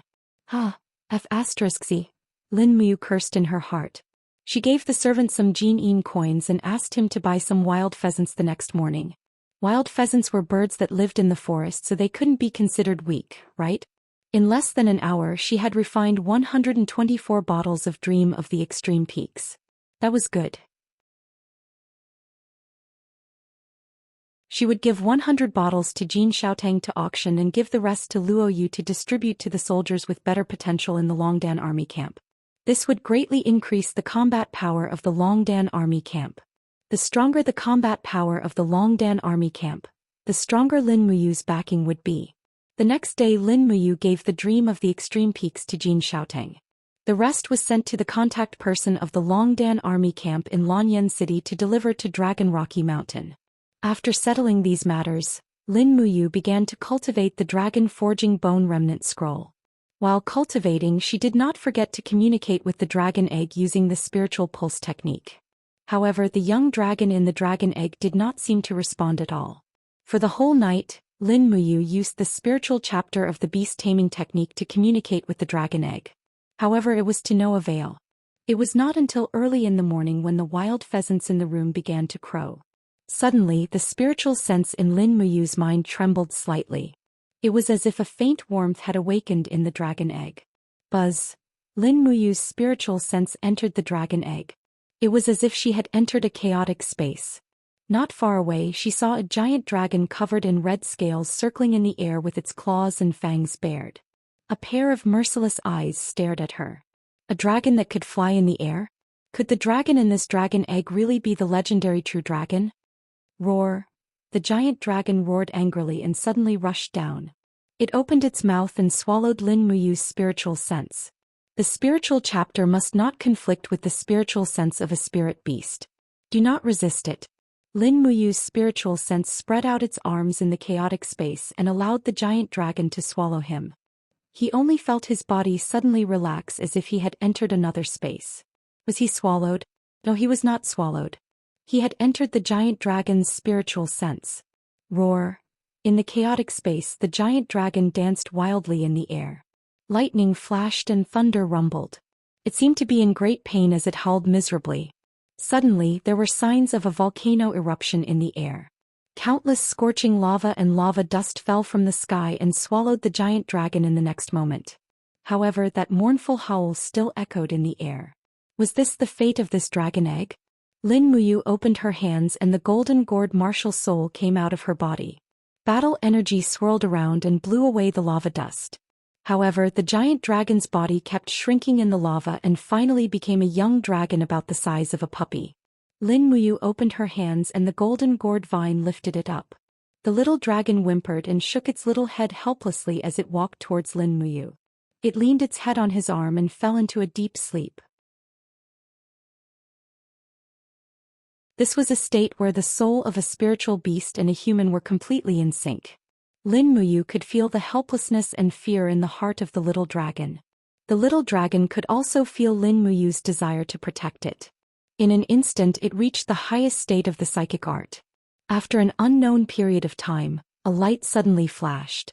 Lin Muyu's spiritual sense was pulled out of the little dragon's spiritual sense, and the next moment, it was pulled out of the dragon egg and returned to her body. Ah! Lin Muyu let out a long sigh. This was simply too taxing on her soul force. In just a short period of time it felt like a few centuries had passed. Her soul force was almost completely sucked dry by the little dragon. She needed a good sleep to recover her soul force. Looking at the dragon egg by the fireplace, Lin Muyu could not help but smile warmly. It was as if he could already see a little life growing rapidly in the dragon egg and would soon break out of the shell. There was a feeling of dizziness in her head. She was too tired. She closed her eyes and quickly fell asleep. After a good night's sleep, when Lin Muyu woke up, sunlight shone in through the gap of the curtains. A warm feeling spread around her body. Lin Muyu did not open her eyes, but she quickly realized that this warmth did not seem to be as simple as sunlight. There seemed to be something licking her palm. She hurriedly opened her eyes and saw a young dragon the length of an arm coiled by the side of the bed. It stuck out its red tongue and licked her palm. This young dragon looked like a pangolin. Its whole body was covered with young and tender scales. However, these scales were like crystals. They were in the shape of diamonds and glowed. Behind the young dragon was the eggshell that had been bitten off more than half. In just one day this young dragon had actually broken out of the shell. Lin Muyu was overjoyed and quickly sat up. When the little dragon saw that its master had woken up, it happily chirped and waved its front claws. It seemed to be extremely happy. It was so cute that it was almost unbearable. Lin Muyu recognized the form of this dragon. It was one of the top mythical beasts in the game Conquer Acatosaurus. It was a member of the Holy Dragon clan. A level 1 Acatosaurus looked like this. She did not expect that she would really get a mythical beast in the real world. This time she really picked up a treasure.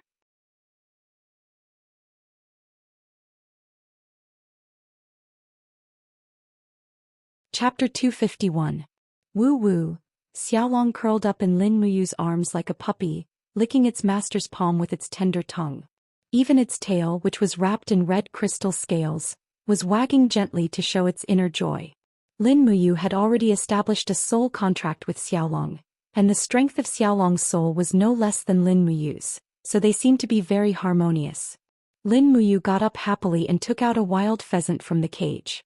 The dragon's spirit sword flashed and beheaded the wild pheasant. She plucked its feathers and removed its dirt, preparing to make Xiaolong its first breakfast. Unexpectedly, when she turned around, she saw Xiaolong pouncing on the cage and biting a wild pheasant to death. It had already swallowed the pheasant in big mouthfuls. Lin Muyu was a little speechless. Wasn't this way of eating too barbaric? However, after thinking about it carefully, it seemed to be very normal. The dragon clan was originally the king of beasts. At the end of the day they were still a type of ferocious beast. This was how they ate their food. If Lin Muyu purposely made a plate of large plate chicken for the dragon clan, it would probably destroy the dragon clan's nature. At this moment there was a sudden knock on the door, followed by Lei Hong's voice. Are you awake? Something big has happened. One of the imperial guards, Lord Chu Huayin, is looking for you. Lin Muyu was shocked and hurriedly gestured for Xiaolong to hide. Woo, Xiaolong protested with its mouth wide open as if it was still not full. However, it still hid under the bed with half a chicken in its mouth and ate it heartily under the bed. Opening the door, Lin Muyu said respectfully, Great Deacon, what happened? Why is Brother Chu looking for me so early in the morning? I don't know either. Lei Hong held the Great Deacon's scepter in his hand. Suddenly, his eyes lit up and he smiled. You have a guest here? No. Hey, is that so? Raham narrowed his eyes. Although Grandpa's spiritual sense isn't as sharp as yours, I am still a Saint Realm cultivator. Do you know that there is an extremely strong dragon aura in your room? Seeing that she couldn't hide it anymore, Lin Muyu was speechless. Then Grandpa, come in. When Raham entered the room, Lin Muyu immediately closed the door.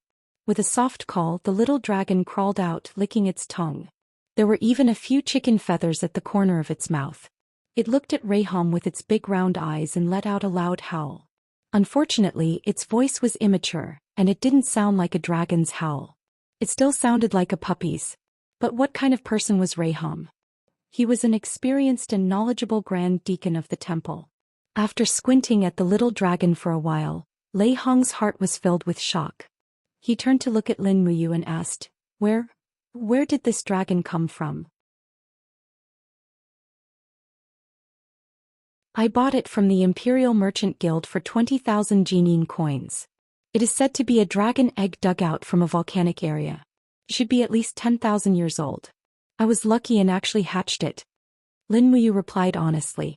Raham was ecstatic. This is too shocking. You should know that this Acatosaurus is a member of the ancient sacred dragon clan. Its status is second only to the five-clawed golden true dragon.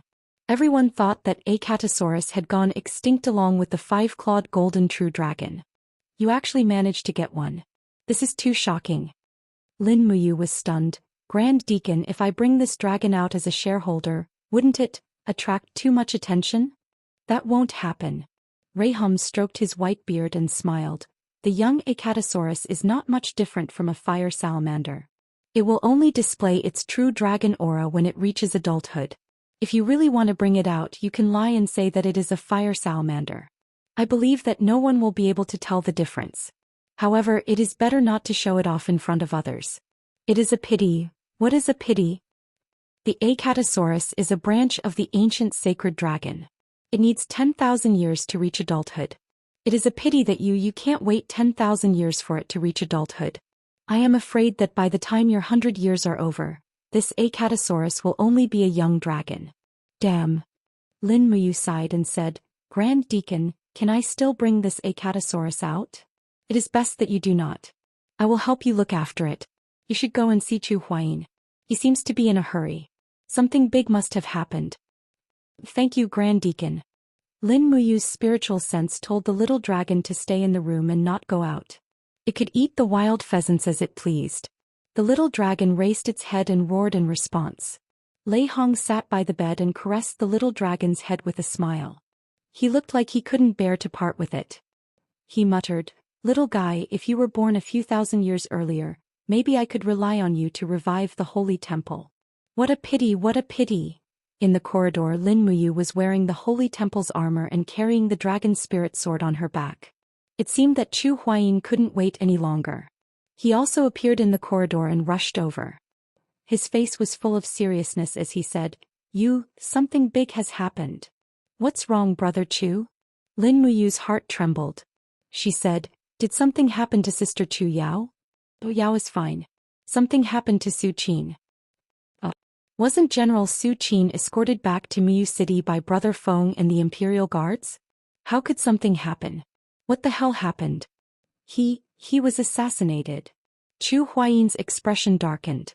He said, It happened late last night. The Empire's great General Su Qin is dead. Lin Muyu was shocked. How is this possible? Who could kill Su Qin in the midst of thousands of soldiers? Zhu Huaimian said, When Feng Jixing and his 5,000 imperial cavalrymen were halfway to the ancient path in the clouds, the 10,000 steel blade army arrived to receive Su Qin. Therefore Duke Yun ordered Feng Jixing to lead the army back to Lanyan City. However, the next day when General Su Qin and his 500 imperial cavalrymen entered the dragon-seeking forest to hunt, they were ambushed by a group of people from the House of Chivalry. They sent out more than 2,000 rangers and among them, there was no lack of outstanding cultivators. When Duke Yun arrived with his troops, General Su Qin and his 500 imperial cavalrymen had already... Impossible. Impossible. Lin Muyu shook her head and said, I've seen the power of the Steel Blade Army. There's no way that 2,000 rangers could kill 500 cavalry guards. This is absolutely impossible. That's the problem. Zhu Huayin lowered his voice and said, His Majesty and Her Highness Qin Yin both suspect that this wasn't done by the chivalrous house. Instead, someone used the chivalrous house's name to kill Su Qin. Xianxia. Lin Muyu's eyes widened. Zhu Huayin didn't reply. He said lightly, Let's go. Follow me to the palace. His Majesty is summoning you. A servant from the temple had already brought Lin Muyu's warhorse over. He said respectfully, "Deacon, here's your horse." Lin Muyu nodded and said, "Thank you." She leapt onto her horse and charged towards the Zetian Palace with Chu Huaying in tow. Things had really gotten out of hand this time. Lin Muyu had initially thought that she would be able to save Su Qin's life during the battle at the post house. However, she had never expected that she would still be one step behind. Su Qin had actually been killed even under the protection of 500 cavalrymen. The atmosphere in Zetian Palace was cold and quiet. The two of them galloped to the outside of the palace before dismounting. A eunuch announced loudly, "General of the South Lin Muyu and Deputy General Chu Huayin request an audience." Inside the palace, Qin Jin was sitting on the throne. Qin Yin, who was dressed in a princess cloak, stood beside her father. Chu Chu, Feng Jixing and Qin Yan were also present. They were basically all Qin Jin's trusted aides in Zetian Palace. Even all the courtiers had been dismissed. This showed how secretive this audience was. Lin Muyu and Chu Huayin walked side by side to the emperor. She cupped her fists and greeted, "Father." Qin Jin nodded and asked, "You 3 days ago, a fierce battle took place in the Lanyan city's post house late at night. One person tried to assassinate Su Qin, and the other person saved Su Qin. The one who saved Su Qin was you." Lin Muyu was stunned. Qin Jin said in a low voice, "You answer truthfully." Lin Muyu had no choice but to nod. "It was me." Qin Jin was stunned.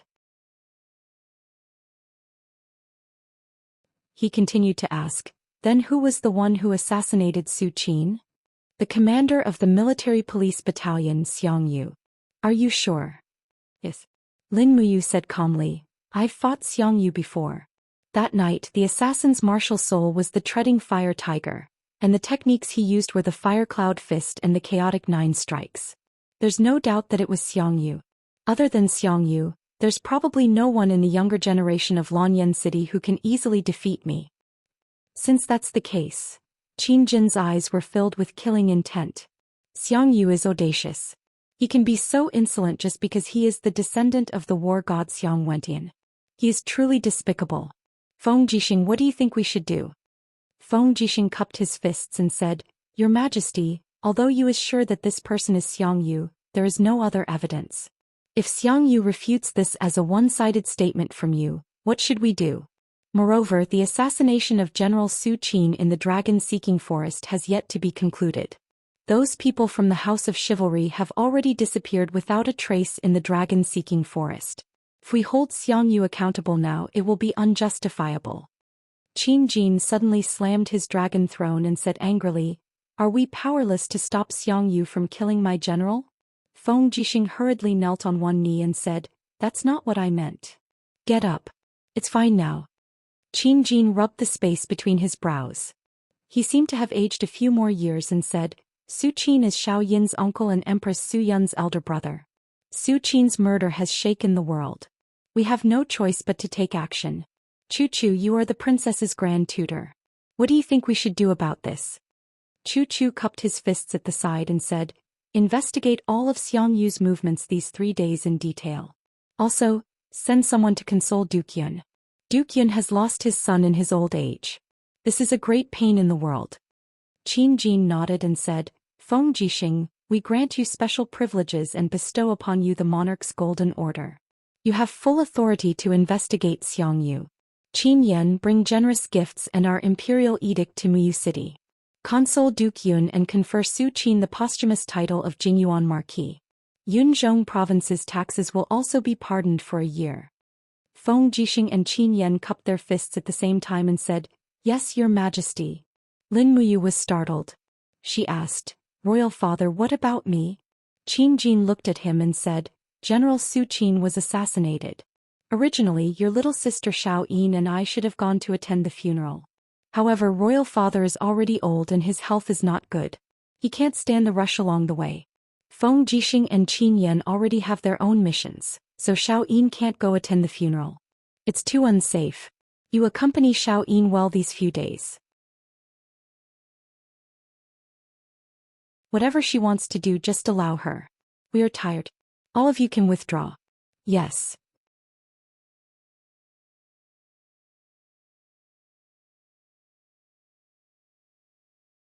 Chapter 252. With the help of 2 palace maids, Qin Jin slowly walked down the steps while coughing violently. No one would associate this old man with the wise and mighty radiant king of the past. Su Qin's death meant that there might be a huge change in Muyu City. Qin Yin might lose one of her supporters in the future. This was probably what Qin Jin was most worried about. Xiao Yin, are you all right? Lin Muyu walked up the steps and looked at Qin Yin. Qin Yin's beautiful eyes were slightly red. She bit her red lips and said, "Big brother Yu, how could uncle die? How could uncle die? He was the empire's great general." Lin Muyu was a bit silent and said, "People will die eventually. He just offended someone he shouldn't have." Xiang Yu. A trace of killing intent flashed in Qin Yin's eyes. If uncle was really killed by Xiang Yu, I want him to die a horrible death. Lin Muyu nodded, her gaze firm. "I will." On the side, Chu Chu said, Her Highness is in a bad mood. Keep her company for the next 2 days. This old man will stay in Zetian Palace to protect his majesty. You can go out with Xiao Yin and relax. And I know Chu. Then this old man will go. I won't disturb the 2 of you. Chu Chu's words made Qin Yin blush. She looked up at Lin Muyu and bit her red lips. She thought of Su Qin's tragic death and said, "Big brother Yu, let's go to the imperial hunting grounds to relax?" When are we going?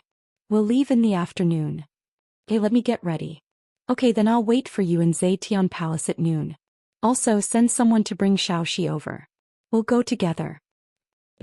Lin Muyu turned around and saw Chu Huayin cupping his fists. General Chu Huayin will obey General Lin's orders. Although Chu Huayin was the commander of the Dragon Guards, he was only a 5th-rank deputy general. He was 1 rank lower than Lin Muyu, so he spoke very respectfully. Lin Muyu didn't say much. She said, "Big brother Chu, Her Highness Yin is going to hunt. We must ensure her safety. How many people can you mobilize on your side?" "About 2,000 royal guards." "All right, bring them all." "Yes." Lin Muyu pondered for a moment and went outside the door. She found an eagle guard and ordered, "Go to the eagle nest camp immediately and order Wei Chou to lead 50 eagle guards to Zetian Palace and await further orders. Bring enough white drill arrows." "Yes, my lady." After everything was settled, Lin Muyu thought for a moment and turned around to return to the Holy Palace. Since she was going to hunt, she would bring a Catasaurus along. The cuteness of the little dragon might make Qin Yin feel better. More importantly, a Catasaurus needed to grow. According to the 4th chapter of the Psychic 8 volumes, breeding, as long as the pet was strong enough, it should be able to speed up its growth by devouring other spiritual beasts. This was a good opportunity. He didn't want to wait until he was old and Acatosaurus was still a young dragon, useless except for acting cute. After returning to the Holy Palace, he reported the situation to Rui Hong. Then he wrapped the little dragon's body in a black cloth and tied it to the horse's back. He ordered it not to move. Fortunately, although Acatosaurus was mischievous, it was very obedient. It laid in the cloth bag and soon it started snoring softly. It had actually fallen asleep. When he returned to the Holy Palace, Tang Xiaoxi had already arrived.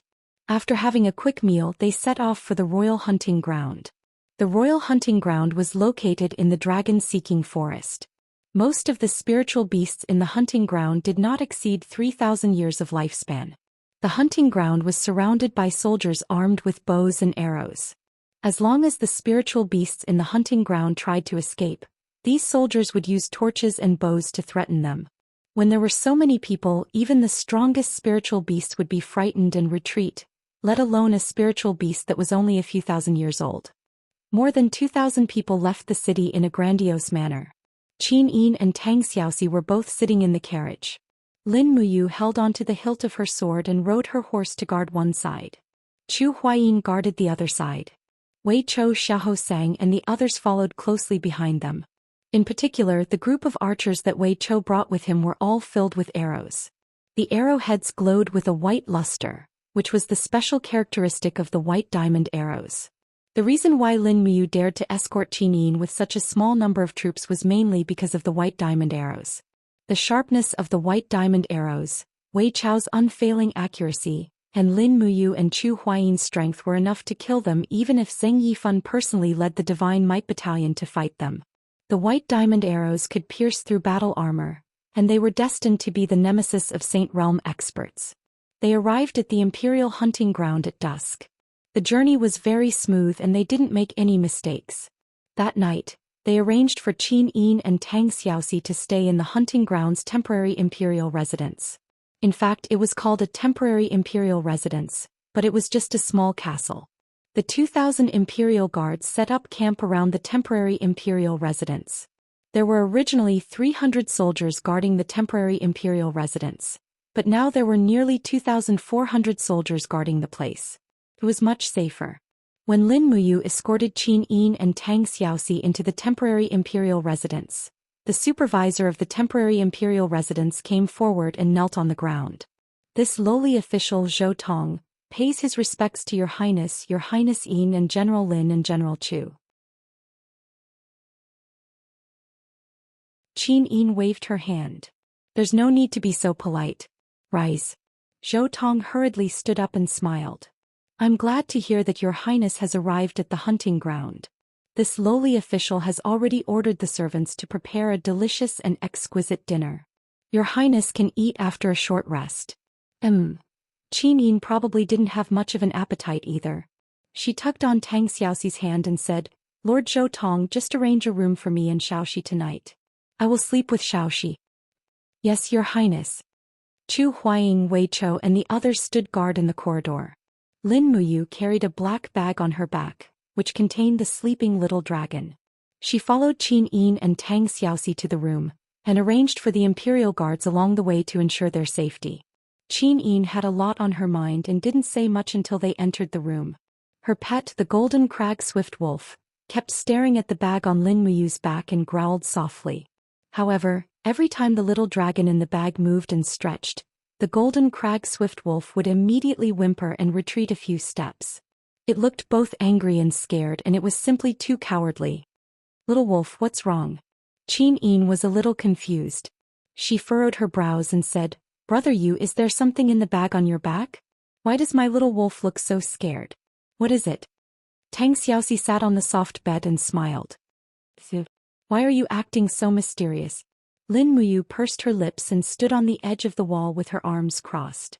She smiled and said, 2 days ago I went to the Imperial Chamber of Commerce to participate in their auction for baby spiritual beasts. That's why I bought a dragon egg. Baby spiritual beast auction? Tang Xiaoxi pouted and said with a smile, that's just a trick. There are so many nobles in Lanyan City who keep spiritual beasts, but in the end the spiritual beasts either get lost, or they turn on their owners and are taken away by the inspection officers as supper. You're such a smart person. Why would you buy such a deceptive thing? Lin Muyu spread out her hands and said with a smile, but I really bought it, and the dragon egg hatched this morning. Ah, really? Tang Xiaoxi was shocked. Qin Yin also opened her small mouth, and a glimmer of light appeared in her pair of beautiful eyes. Brother Yu, you're not lying to me and Xiaoxi, are you? When have I ever lied to you? Lin Muyu smiled and said, Little dragon, come out and meet the 2 big sisters. Awoo! The Acatosaurus's distinctive cry came from the cloth bag. It struggled hard but still couldn't find the exit of the bag. All it could do was howl. Tang Xiaoxi chuckled. What on earth is it? Lin Muyu shook the bag and immediately a pet wrapped in red crystals fell on the carpet. The Acatosaurus howled and immediately turned around to hug Lin Muyu's leg with its claws. It seemed to be very scared, and its tail wrapped in red crystal scales was still sweeping on the carpet, looking scared and naughty. Qin Yin couldn't help laughing. Wow, what a cute puppy. It's a holy dragon, not a puppy. Lin Muyu reached out to grab the Acatosaurus's tail, lifted it up and came to Qin Yin and Tang Xiaoxi. She said with a smile, Here, meet the 2 beauties of our Lanyan City. Don't be so shy. Who would have thought that the little dragon would suddenly burp and let out a satisfied sound? At the same time, it opened its mouth and spat out a small ball of flame with a hua sound. Its big eyes blinked as it looked at Qin Yin and Tang Xiaoxi. Its little claws were waving wildly as if it wanted a hug. It was in girls' nature to like cute things. In an instant Qin Yin and Tang Xiaoxi's hearts seemed to melt. They took the Acatosaurus from Lin Muyu's hands and put it on Qin Yin's lap. Qin Yin also looked up and said reproachfully, Brother Yu, if this is really the legendary holy dragon Acatosaurus, how can you raise it like a dog? Lin Muyu laughed. It's almost like a puppy. At this time, the Acatosaurus had already opened its front claws and hugged Qin Yin's wrist. At the same time, it stuck out its tender tongue and licked Tang Xiaoxi's index finger. Its big eyes were wide open, looking at one beauty and then the other beauty as if it was bursting with joy. So cute, Qin Yin said with a smile. Brother Yu, let me play with it for a few days, okay? Sure. Lin Muyu crossed her arms in front of her chest and said with a smile, I will accompany you and Xiaoxi for the next few days. You can play with it however you want, just don't break it. Oh right, Xiao Yin, let Xiaoxi learn the art of psychic communication. In the future, when the opportunity arises, Xiaoxi will also be able to obtain a powerful spirit beast. Yes, I've already taught her. That's good. Regarding this Acatosaurus, you must keep it a secret. If others find out, it might bring about a lot of trouble. Got it. Alright, let's rest for a while and then we'll go eat. Tang Xiaoxi said with a smile, have a good rest tonight. Tomorrow morning we'll bring this little dragon to go hunting. Oh right, it hasn't given it a name yet, right? Do you want me and Xiao Yin to give it a nice name? Okay, as long as you guys are happy. Lin Muyu didn't mind.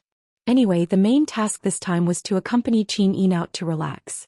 If the little dragon could make Qin Yin happy, it didn't matter if it was named Wu Mengda.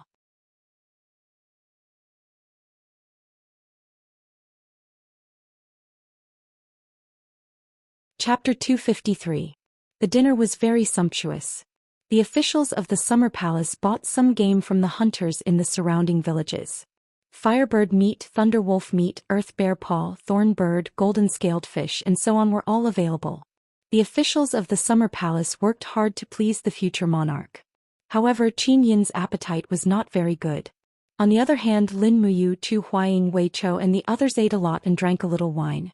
After all, everyone had a heavy responsibility. Tang Xiaoxi ordered the servants to bring some unfinished food to the room. Her purpose was naturally to feed the little dragon. Lin Muyu sat at the side and watched the two beauties of Lanyan City make the little dragon happy. He was very relaxed. The little dragon howled, kicked over the bowls and chopsticks, and threw itself on the ground to devour the bear paw, golden-scaled fish and other delicious food. Although this little guy was small, his appetite was really good. He had eaten at least 3 to 5 times his size for the whole day. This couldn't help but make Lin Muyu a little worried. She had seen the size of an adult Acatosaurus. It was about the size of a giant elephant. If it still maintained such an appetite, she was afraid that sooner or later she would become poor because of this little guy. Big brother Yu. Qin Yin walked over and knelt on the ground. She put her arm on Lin Muyu's leg and said in a coquettish tone, Let the little dragon sleep in our room tonight, okay? This. Lin Muyu said, Are you sure that this little guy won't be discovered? Well, we won't let anyone in tonight. That's good. I'll sleep next door. Just call me if you need anything. Okay, tomorrow morning Xiaoxi and I will help the little guy think of a name. Okay. Lin Muyu looked around. The golden rock swift wolf was curled up in the corner and whining. It was so cowardly. No wonder it fell out of favor. On the other hand, the Acatosaurus didn't seem to be afraid of people at all. It crawled on Tang Xiaoxi's legs and rubbed against Qin Yin's slender legs. Even Lin Muyu was a little jealous. The golden rock swift wolf was naturally even more jealous. However, every time it tried to get close to Qin Yin, the little dragon would quickly turn around and howl at it. The golden rock swift wolf immediately shrank back and trembled on the ground. The next morning I woke up early. When I arrived at Qin Yin and Tang Xiaoxi's room, the two beauties were already dressed. Qin Yin had changed into a luxurious leather armor that accentuated her curvaceous figure. She wore a deep blue princess cloak that was tied in front of her chest with a golden purple flower clasp. Tang Xiaoxi had changed into a snow-white robe that made her look even more beautiful. Today was the day of the hunt, and the two beauties were indeed very attractive. The little dragon was still sleeping soundly on the carpet beside the bed. Lin Muyu coughed and immediately stood up. It looked at Lin Muyu with wide eyes as if waiting for orders. Have you thought of a name? Lin Muyu asked with a smile. Yes, I have. Qin Yin nodded seriously and said, The little guy's scarlet scales are sparkling and translucent.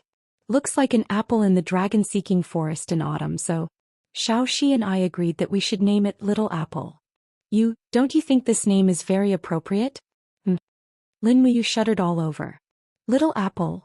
Suddenly, the scene of many aunties dancing in the square appeared in his mind. It was so different from the scene in front of him.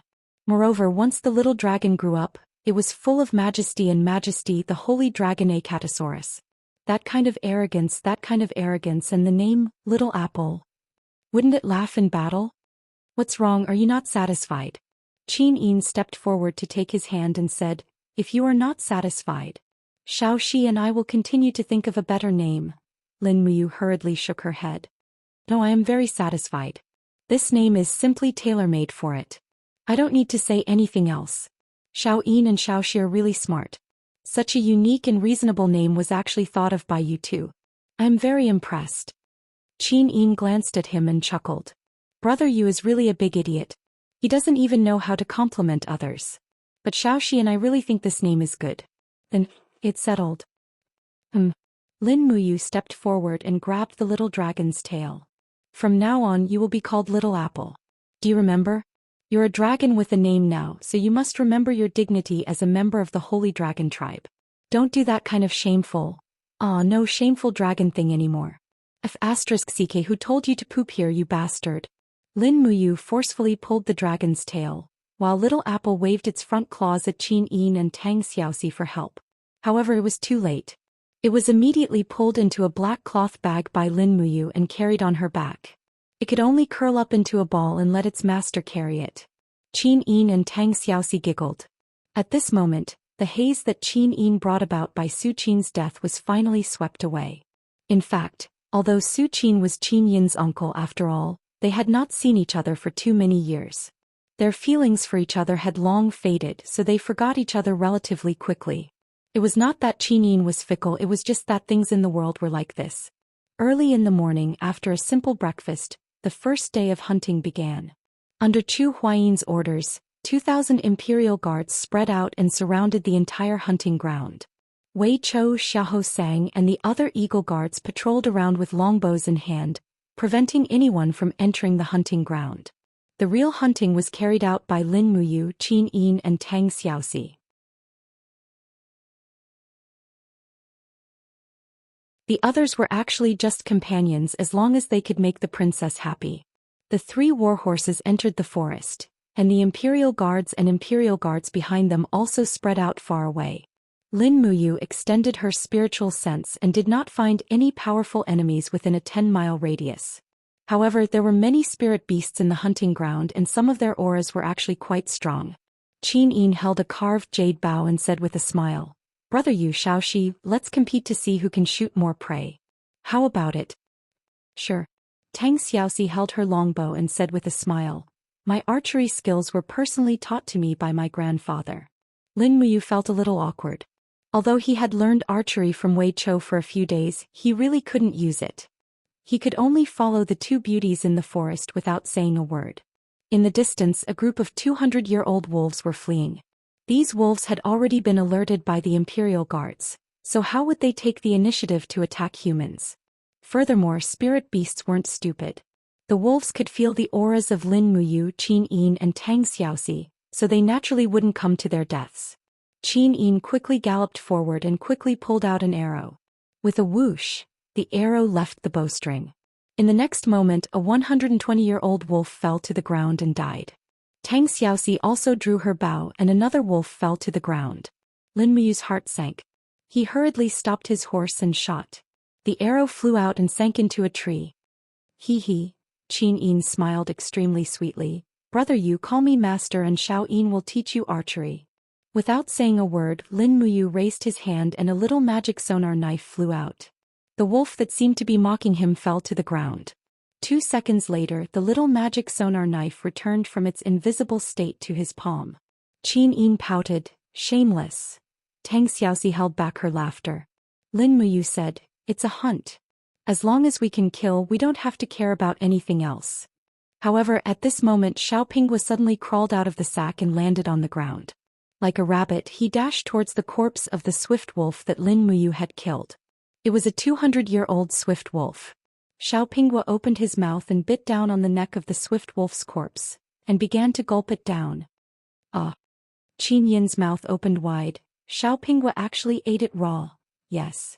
Lin Muyu urged his horse forward, only to find that Xiaopingwa had quickly swallowed a small part of the wolf's corpse.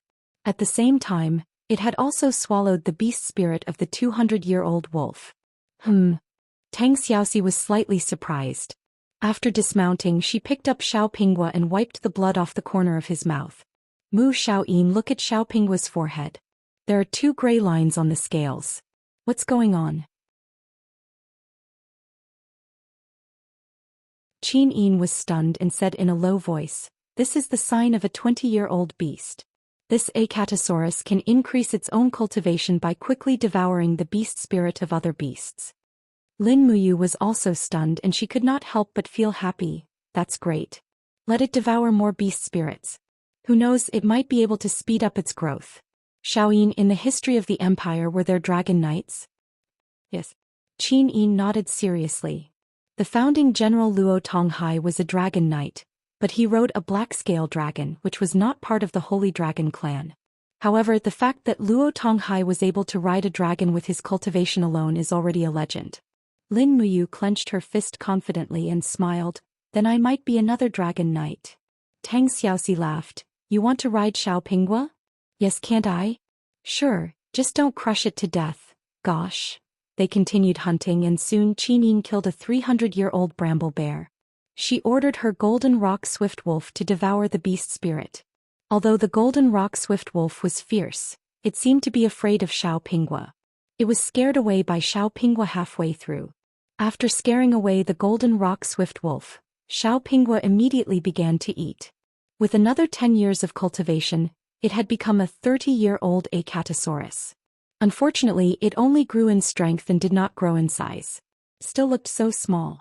Soon, when Lin Muyu killed a 1,200-year-old swift wolf, she ordered Xiaopingwa to devour the beast spirit. In the end, Xiaopingwa actually circled the swift wolf's corpse 7 or 8 times before kneeling in front of Lin Muyu. It squinted its eyes and looked very unhappy. What's going on?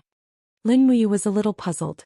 Qin Yin said, Spirit beasts cannot devour beast spirits that are much stronger than them, otherwise they will be devoured. Xiaopingwa is really smart. He knows that there are some spirit beasts that cannot be eaten. So it's like that. Lin Muyu raised her engraved bow and continued to kill the spirit beasts that were less than 1,000 years old. Since the royal hunting ground rarely had people, it was a waste of food to keep these spirit beasts. You're tuning in to the Zhou Xian's Legacy YouTube channel. Don't forget to subscribe and join us on this journey to catch the most captivating stories.